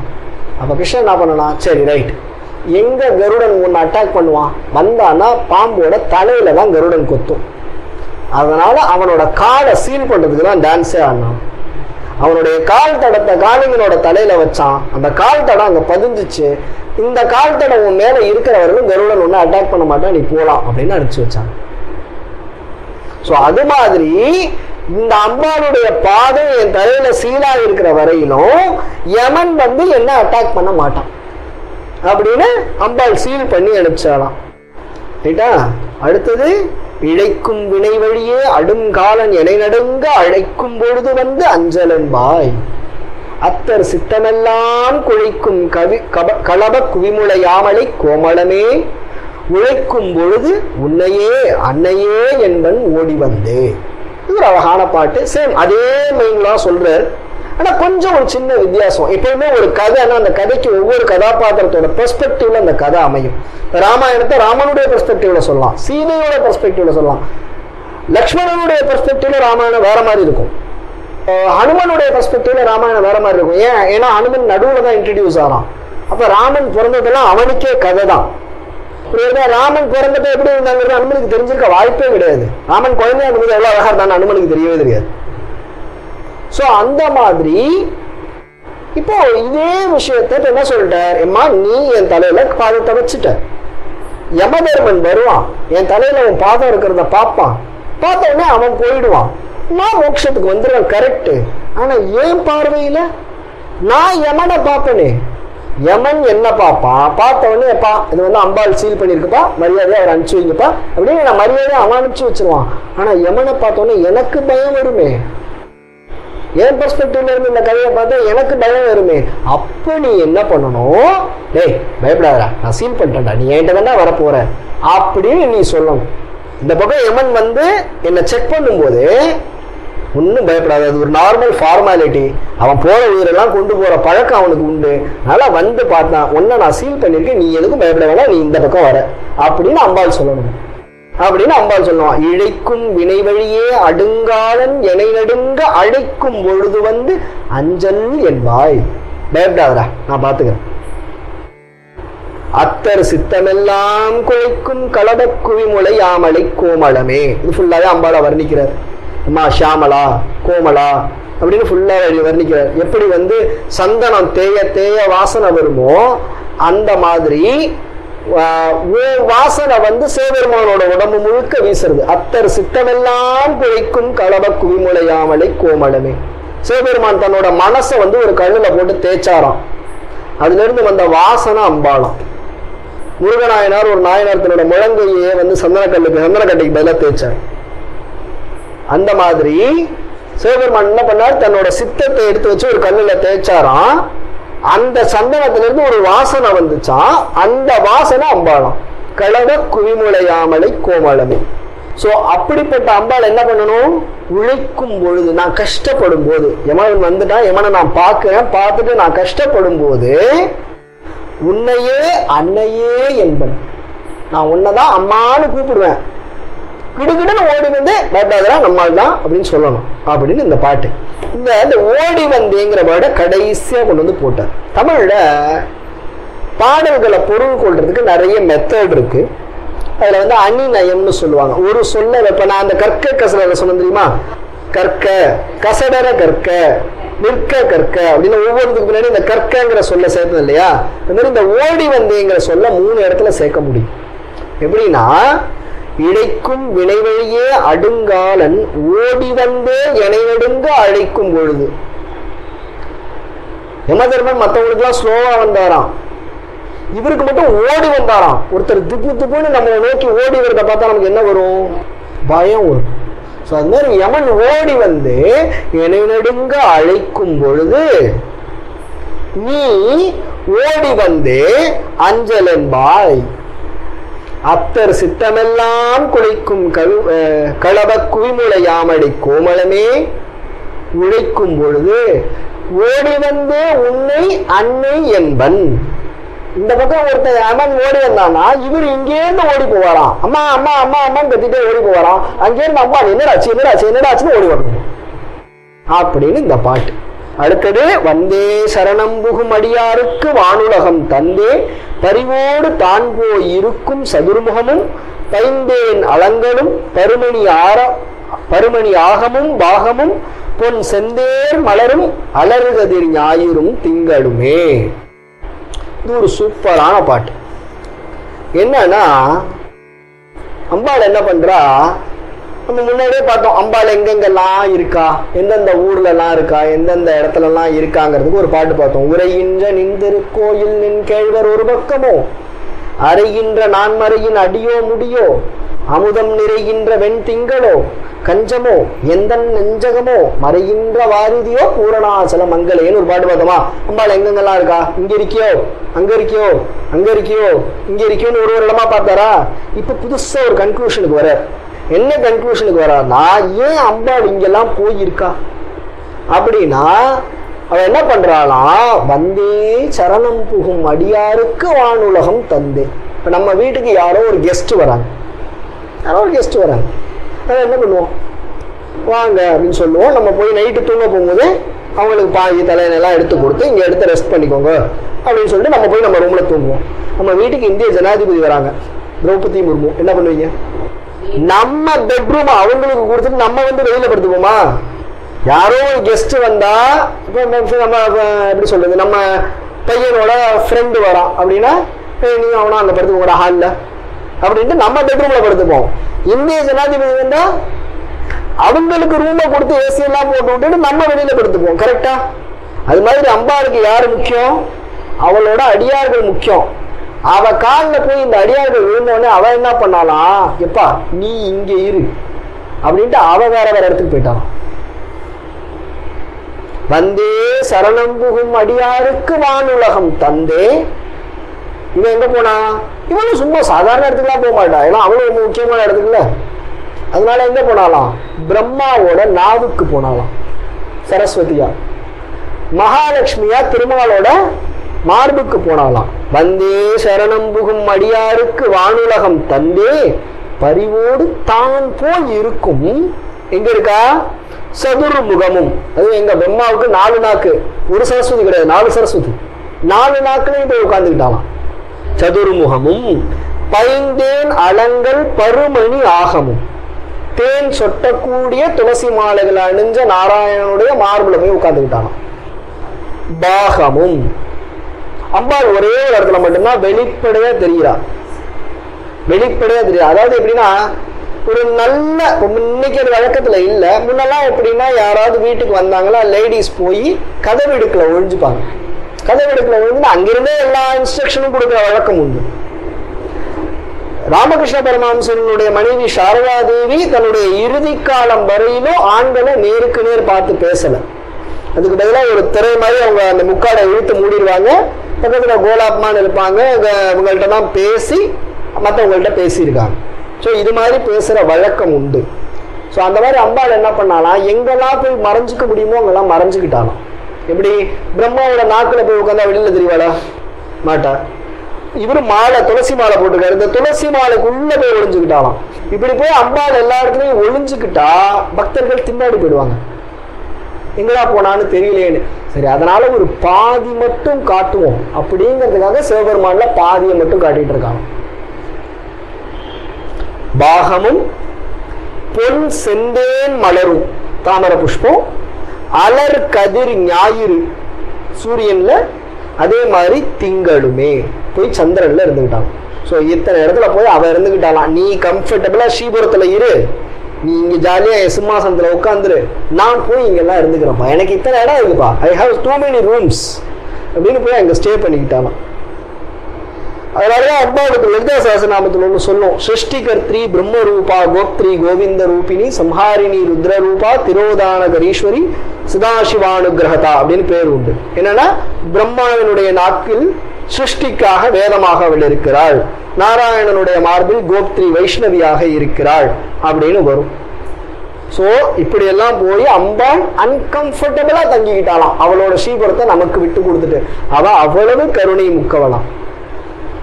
திங்கட்பகவின் மணனாரும் சீரடி சென்னி வைத்து எங்கட்கு ஒரு தவம் எய்தியவா, எண்ணிறைந்த விண்ணேர் தங்கட்கும் இந்த தவம் எய்துமோ, தரங்கக் கடலுள் வெங்கட் பணியனை மேல் துயில்கூறும் விழுப்பொருளே. இந்த பாட்டுக்கு வரதுக்கு முன்னாடி நான் இந்த இதை முடிச்சிடறேன். பொருளே பொருள் முடிக்கும் போகமே அரும்போகம் செய்யும் மருளே மருளில் வரும் தெருளே என் மனத்து வஞ்சகத்து இருளேதும் இன்றி ஒளி வெளியாகி இருக்கும் ஒன்றன் அருளேதும் அன்றி அறிகின்றேன் அம்புதாதனத்து அம்பிகையே. இந்த பாட்டை ஏன் சொன்னா, இந்த பாட்டோட இன்னைக்கு முடிச்சிருவோம். அதுக்கு முன்னாடி இதை நான் சொல்லிடுறேன். அம்பாள் போய் இங்க எல்லாம் தங்கிக்கிட்டா. இப்போ அம்பாளை பத்தி திரும்ப இவருக்கு ஒரு ஞாபகம் வருது. அம்பாள் இங்கெல்லாம் போய் தங்கினா பக்தர்களுக்கு தன்னுடைய ஸ்ரீபுரத்துல சிம்மாசனத்தை விட்டு கொடுத்துட்டு அம்பாள் போய் பிரம்மாவோட நாக்குல நாராயணனுடைய மார்பிள்னு ஒவ்வொரு இடத்துல தங்குனா. இப்படின்னு மொத்தத்தையும் ஒரு யோசிக்கும் போதே அம்பாள் போனா அப்படிங்கிற ஒரு சிந்தனை வருதா? அம்பாள் போனா அப்படிங்கிற சிந்தனை. இவ்வளவு நேரம் நேர்ல நின்று பேசிட்டு இருந்தால அதை மறந்துட்டு புகழ்ச்சியை சொல்றதா நினைச்சா அம்பாள் போனதை பத்தி யோசிச்சார். போனதை பத்தி யோசிச்சோடனே ஒரு பயம் வந்துரு. அம்மா ஐயோ காலிங்கேருந்து போயிடுமே அப்படின்னு சொல்லிட்டு திரும்ப திருவடியை தூக்கி என் மேல வை அப்படிங்கிற எண்ணம் வந்துச்சு. அப்படி வண்ணம் வரும்போது அவன் என்ன சொன்னானா, திங்கட் பகவின் மணனாரும் சீரடி சென்னி வைக்க. திரும்ப ஏன்னா திரும்ப திரும்ப மைண்ட்ல போயிட்டே வந்துட்டு இருப்பாரு பாருங்க. ஏதாவது ஒண்ணு பேசுவார், ஒண்ணு மந்திரபூர்வமா ஏதாவது ஒண்ணு சொல்லுவார், திரும்ப ஐயோ அம்பாள் திருவடி என் தலைமையில இருக்கணுமே அப்படிங்கிற எண்ணம் வரும். திரும்ப அம்பாள்கிட்ட பேசிட்டு இருப்பாரு. அப்புறம் அம்பா அதே சிந்தனையில மூழ்கி, நீ அன்னைக்கு அங்க போன இல்ல அப்படின்னு யோசிப்பாரு. ஐயோ போயிட போறா, என் கால் இங்க இருக்கணும்ல அப்படின்னு சொல்லிட்டு திருவடி சென்னி வைக்க அப்படின்னு இப்ப சொல்லும் போது ஒரு ஓமை சொன்னார். திங்கட் பகவின் மனம் நாரும் சீரடி சென்னி வைக்க. அம்பாளுடைய காலு சின்ன திருவடியாம், இந்த சின்ன கால், அழகான கால். இப்ப பெண்களுக்கு கால் சின்னதா இருந்தா அழகு. சோ அந்த சின்ன திருவடியா, இந்த திருவடியில நிலாவோட வாசனை அடிக்கலாம். நிலாவோட வாசனை அடிக்கலாம். நிலாவுக்கு வாசனை உண்டா என்ன? நிலாவுக்கு வாசனை உண்டு. ஏன்னா நிலாவிலிருந்து அமுத கலை பொழிகிறது. நிலாவினுடைய வெளிச்சம் இருக்கு இல்லையா, அதை அமிர்தத்தோட ஒப்பிடுறதுக்கு அதாவது அமிர்தத்தோட ஒப்பிடுவாங்க. அதனாலதான் திங்களுக்கு அமுதக்கலைன்னு பேரு. நிலாவினுடைய வெளிச்சம் அமிர்தத்துக்கு சமம். அதனால பௌர்ணமி அன்னைக்கு நிலா வெளிச்சத்துல இருந்து சாதம் சாப்பிடுறதுங்கிற ஒரு வழக்கம் வச்சிருக்கோம் இல்லையா. ஏன்னா அது ஒரு நல்ல வழக்கம். பௌர்ணமி வெளிச்சத்துல உணவு சாப்பிட்டா அந்த உணவு அமிர்தமா மாறும். அதனால அந்த அமிர்த வாசனை அதுக்கு உண்டு. அதனால திங்களுக்கு அமுதகலைன்னு பேரு. அந்த அமிர்த வாசனை அம்பாள் காலில் வீசு. ஒரு பாத்திரத்துல நான் நெய் வச்சிருக்கேன். அந்த நெய் பாத்திரத்துல இருந்து நெய்யை ஊத்தியாச்சு. நான் பாத்திரத்தை கையை தொட்டு எடுத்தேன், என் கையில என்ன வாசனை அடிக்கும்? நெய் வாசனை அடிக்கும். அது மாதிரி அம்பாள் ஆல்ரெடி போய் நிலாவில் தங்கினாலா. அம்பாளுக்கு பேரு சுதா. அவ சுதா சாகரம், அமிர்த கடல்ல இருக்கிறவ. அவ எதை தாண்டி வந்திருப்பான்னு அமிர்த கடலை தாண்டி தான் நிலாவுக்கு வந்திருப்பா. அப்ப அவ காலில் ஒட்டி இருந்த அமிர்தம் நிலாவில் ஒட்டுனுச்சு. இப்ப நிலாவில் இருக்கிற அமிர்த வாசனை அவ காலில் அடிக்குது. ஏன்னா ஒரு ஆள் இருக்கார், அவர் நிலாவை தலையில வச்சிருப்பார். அவர் போய் அந்த காலனில போய் விழுந்தாரா, அப்போ அந்த நிலாவில் இருந்த அமிர்தம் எங்க ஒட்டிக்கிச்சு?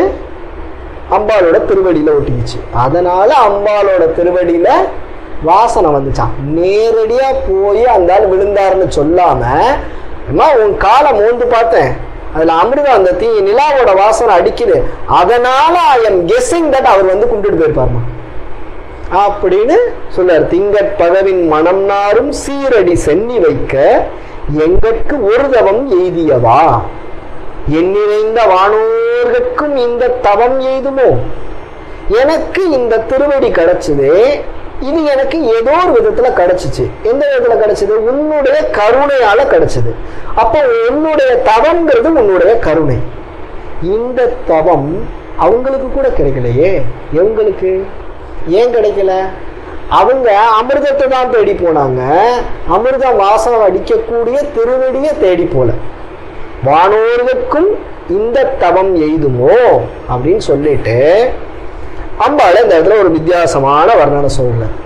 இதுக்கு நீங்க எகைன் நான் முன்னாடி சொன்ன நாராயணன் பராசக்தி ரெண்டுத்தோட கம்பேரிசன் ஒன்று சொன்ன தெரியுமா? ரெண்டும் ஒரே பொருளால் செய்யப்பட்ட வேறு வஸ்துக்கள் அப்படின்னு சொன்ன இல்லையா. ஒரே வஸ்து, ஒரு பக்கம் திருப்பினா அம்பாளா தெரியுது, ஒரு பக்கம் பார்த்தா விஷ்ணுவா தெரியுது. தலையாட்டி பொம்மையில ஒரு பக்கம் பார்த்தீங்கன்னா ஆண் உருவம் இருக்கும், ஒரு பக்கம் பார்த்தா பெண் உருவம் இருக்கும். ஆனா அது ஒரே பொம்மை. அது மாதிரி ஒரே விக்கிரகத்தை இப்படி திருப்பினா அம்பாள், இப்படி திருப்பினா விஷ்ணு, அப்படி இருக்குமா. அது இந்த இடத்துல மென்ஷன் பண்றார். தரங்க கடலுள் வெங்கட் பணியனை மேல் துயில் கூறும் விழுப்பொருளே அப்படின்னு. ஒரு பெரிய அலையடிக்கக்கூடிய கடல், அந்த கடல் மேல ஒரு பாம்பு, அந்த பாம்பு மேல தூங்கிட்டு இருக்கா, தூங்கிட்டு இருக்கக்கூடிய விழுப்பொருளே அப்படின்னு சொன்னார். சோ அதனால இந்த இடத்துல எந்த பரம்பொருள் பாம்பு மீது பார்க்கடல்ல படுத்திருக்கோ அந்த பொருளாகவும் இருப்பவள் பராசக்தி அப்படின்னு சொன்னார். ஏன் இப்ப கனெக்ட் பண்ணி பாருங்க. அம்பாள் பார்க்கடல்ல படுத்திருக்கா, அந்த பார்க்கடலை கடைஞ்ச போதுதான் அமிர்தம் வந்தது. அந்த அமிர்தம் அம்பாளுடைய திருவடியில ஒட்டிக்கிச்சு. அம்பாள் நிலாவுக்கு போனா நிலாவில் அது ஒட்டிக்கிச்சு. திரும்ப அந்த நிலா சிவபெருமானோட தலைக்கு போனுச்சு. ஸோ சிவபெருமான் தலையில அமிர்தத்தோட வாசனை இருந்துச்சு. திரும்ப சிவபெருமான் அம்பாளை வழிபட்டாரு. வழிபட்டதுனால அந்த நிலாவோட வாசனை அம்பாளுடைய திருவடிக்கு வந்துச்சு. இதை தெரிஞ்சுக்கிறது எனக்கு தானே கிடைச்சிச்சு, தேவர்களுக்கு கிடைக்கலையே அப்படின்னு சொல்லிட்டு அடுத்த பாட்டு, பொருளே பொருள் முடிக்கும் போகமே போகம் அரும்போகம் செய்யும் மருளே மருளில் வரும் தெருளே மனத்து வஞ்சகத்து இருளேதும் இன்றி ஒளி வெளியாகி இருக்கும் ஒன்றன் அருளேது அறிகின்றேன் அம்புயாதனத்து அம்பிகையே. இப்ப அம்பாள் திருவடியை வச்சிட்டாளா? திருவடியை வச்ச அம்பாள் தான் விழுப்பொருள்னு கண்டுபிடிச்சாரா? முதல் பாட்டுல விழுத்துணையேன்னு சொன்னார். அடுத்து இந்த இடத்துல விழுப்பொருள் பரம்பொருளே அம்பாள் தான் அப்படின்னு சொல்லிட்டார். ஏன்? பரம்பொருளா இருக்கக்கூடிய சிவபெருமானோ பராசக்தியா இருக்கக்கூடிய அம்பாளும் ஏக உருவில் வந்தாங்களா? ஏக உருவில வந்தாலும் அந்த பரம்பொருளா இருக்கக்கூடிய சிவபெருமானே வழிபடக்கூடியவள் அம்பாள்னு தெரிஞ்சுக்கிட்டாரா? அப்ப அவதான் பரம்பொருளுக்கெல்லாம் மூலப்பொருள்ங்கிறத கண்டுபிடிச்சார், விழுப்பொருள்னு சொன்னார். அந்த விழுப்பொருள்னு கண்டுபிடிச்ச உடனே இவருடைய சித்தம் ஒடுங்கியது. புத்தி சித்தத்துல ஒடுங்கிடுச்சு. ஒடுங்கின உடனே முழுக்க முழுக்க ஞானமா வர ஆரம்பிச்சிச்சு. ஞானமா என்ன சொன்னார்? பொருளே, பொருள் முடிக்கும் போகமே. அது ஏதாவது ஒரு பொருள் இருந்தா அந்த பொருளுக்கு ஒரு அனுபவம் இருக்கணும். ஒரு சக்கரை பொங்கல் இருந்தா அந்த சக்கரை பொங்கலுக்கு ஒரு இனிமை இருக்கணும். ஒரு பாகற்கா இருந்தா அந்த பாகற்காவுக்கு ஒரு கசப்பு இருக்கணும். எல்லா பொருளுக்கும் ஒரு அனுபவம் உண்டு. மல்லிகை பூனா மென்மையா இருக்கும், ஊசினா ஊசி குத்தும், இரும்புனா உறுதியா இருக்கும். எல்லா பொருளுக்கும் ஒரு தன்மை உண்டு. அந்த தன்மையை உணரக்கூடிய சக்தி நமக்கு உண்டு. அதனால ஒரு அனுபவம் நமக்கு ஏற்படும். அப்போ ஏதோ ஒரு பொருள், எல்லா பொருளாவும் பராசக்தி தான் இருக்கா? ஏன்னா அவ விழுப்பொருள், பரம்பொருள், எல்லா பொருளுக்கும் மூலப்பொருள். அந்த மூலப்பொருளால ஒரு போகம் கிடைக்குது, ஏதோ ஒரு அனுபவம் கிடைக்குது. பொருளே பொருள் முடிக்கும் போகமே, அரும்போகம் செய்யும் மருளே. ஏதாவது ஒரு அனுபவம், அந்த அனுபவம் நமக்கு ரொம்ப பிடிச்சி போயிடுச்சுன்னா நம்ம அதை என்னன்னு சொல்லுவோம்? இந்த சக்கரை பொங்கல் எப்படி இருந்துச்சு? அருமையா இருந்துச்சு. அந்த மியூசிக் எப்படி இருந்தது? அருமையா இருந்துச்சு. இப்போ எந்த ஒரு விஷயமே நமக்கு பிடிச்சி போற விஷயத்த அருமைன்னு சொல்லுவோம். அந்த அரும்போகம் செய்யும் மருளே. மருள்னா மயக்கம். எந்த ஒரு விஷயம் நமக்கு ரொம்ப பிடிச்சி போகுதோ அதுல நம்ம மயங்குவோம். ஒருத்தருக்கு சக்கரை பொங்கல் ரொம்ப பிடிக்கும், டயபெட்டிஸ்ல டயக்னோஸ் பண்ணிட்டாங்க, அப்புறம் சக்கரை சாப்பிடலாமா? ஆனா திருட்டுத்தனமா சாப்பிடறதுக்கு முற்படுவாங்க. ஏன்? அதனால அறிவு மயங்கிடும். எப்பா இது உடம்புக்கு கெடுதல், வேண்டாம், இத்தனை நாள் நீ சாப்பிட்ட அனுபவிச்ச போறோம் அப்படிங்கிற எண்ணம் வராது. அதனால நம்ம அறிவுல ஒரு மயக்கம் ஏற்படும். எப்படியாவது இதை சாப்பிட்டுடலாமா அப்படிங்கிற ஒரு புத்தி தடுமாற்றம் ஏற்படுது இல்லையா? அதான் மருள், மயக்கம். பொருளே பொருள் முடிக்கும் போகமே, அரும்போகம் செய்யும் மருளே, மருளில் வரும் தெருளே. தெருளே, தெருள்னா தெளிவு. குழம்புனாதான் தெளிய முடியும். கரெக்டா? குழம்பாம தெளிவுங்கிறது கிடையாது, குழம்புனாதான் தெளிய முடியும். பல பேர் குழம்புறமே தவிர தெளிகிற அளவுக்கு நேரம் கொடுக்கறது இல்லை. சோ அந்த மாதிரி குழம்பு அந்த குழப்பத்தோடய சுத்திட்டு இருக்கோமே தவிர அந்த குழப்பம் தெளியறதுக்கு நேரம் கொடுக்கறது இல்லை. அதுக்கு நேரம் கொடுக்கணும், அதுக்கு பொறுமை வேணும். அந்த பொறுமை இருந்ததுன்னா அதுக்கு பேரு தவம். அந்த தவம் இருந்ததுன்னா தெளிவு வரும். வெறும் தெருளே. பெண்ணாவா அம்பாள் தான் பொருள்.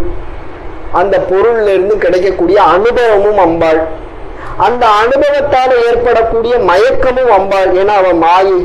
அந்த மயக்கத்திலிருந்து வரக்கூடிய தெளிவும் அம்பாள். ஏன்னா அவ மகாமாயி. அவளதான் நம்ம மகமாயின்னு சொல்றோம். மகாமாயை, மாயைக்கெல்லாம் மாயை. சோ அவதான் தெளிவாகவும் இருக்கா. இப்படி இருக்கக்கூடிய அம்பாள் என் மனத்து வஞ்சத்து இருளேதும் இன்றி ஒளி வெளியாகி இருக்கும் உன்றன் அருள் ஏது. இவ்வளவு குழப்பத்துக்கு உட்படக்கூடிய இவ்வளவு பொருள் இருக்கு. இந்த பொருள்ல இருந்து கிடைக்கக்கூடிய அனுபவம் இருக்கு. இந்த அனுபவத்திலிருந்து வரக்கூடிய மயக்கம் இருக்கு. இந்த மயக்கத்திலிருந்து வரக்கூடிய தெளிவு இருக்கு. இத்தனையும் இருக்கிறதுக்கு நடுவுல என் மனசுல அது சார்ந்த சில வஞ்சக எண்ணங்கள் இருக்கு. நான் என்ன வஞ்சக எண்ணத்துல இருக்கேன்? நான் நினைச்சா எதை வேணாலும் பண்ணிடலாம், இதெல்லாம் என் கண்ட்ரோல்ல இருக்குன்னு நினைச்சிட்டு இருக்கேன். ஆனா எதுவுமே என் கண்ட்ரோல்ல இல்லை அப்படிங்கிற வஞ்சகம் நமக்கு இருக்கான். அந்த வஞ்சனையில வேற என்னென்ன இருக்கு? அந்த வஞ்சனைய அம்பாள் எப்படி காலி பண்ணா? இந்த மருளாவும் பொருளாவும் தெருளாவும் அவளே எப்படி இருக்கா? அதிலிருந்து அவ எப்படி அருள் செய்யறாங்கிறத தனக்கே தெரியல. அருளேது அறிகின்றேன்னு அபிராமி பட்டர் சொல்லிட்டாரு. ஆனா அவ எப்படி செஞ்சாங்கிறத நான் நாளைக்கு சொல்றேன். அந்த அம்பிகை எங்க இருக்கா? அம்புய ஆசனத்துல இருக்கலாம். தாமரைய ஆசனமா வச்சு அது மேல உட்கார்ந்துருக்கலாம். ஏன் இந்த இடத்துல தாமரைய ஆசனமா வச்சு அம்பாள் உட்கார்ந்துட்டு இருக்கா? இந்த பாட்டு முழுக்க முழுக்க ஞானமா என்ன சொல்லுதுங்கிறத நான் நாளைக்கு சொல்றேன். ஸ்வஸ்தி பிரஜேபிய பரிபாலயந்தம் ஞாயேன மார்கேண மஹிர்மஹீஷா கோப்ராஹ்மணஸ்ய சுபமஸ்தோத்யம் லோகா சமஸ்தா சுகினோ பவந்து லோகா சமஸ்தா சுகினோ பவந்து லோகா சமஸ்தா சுகினோ பவந்து. எல்லோரும் இன்புற்றிருக்க நினைப்பதுவே அல்லாமல் மேலொன்றறியேன் பராபரமே. ஆத்தாளை எங்கள் அபிராமவல்லியை அண்டமெல்லாம் பூத்தாளை மாதுளம்பூ நிறத்தாளை ஐங்கனை கருப்பு வில்லும் பாசாங்குசம் குசுமும் அங்கு சேர்த்தாளை முக்கண்ணியை தொழுவார்க்கு ஒரு தீங்கில்லையே.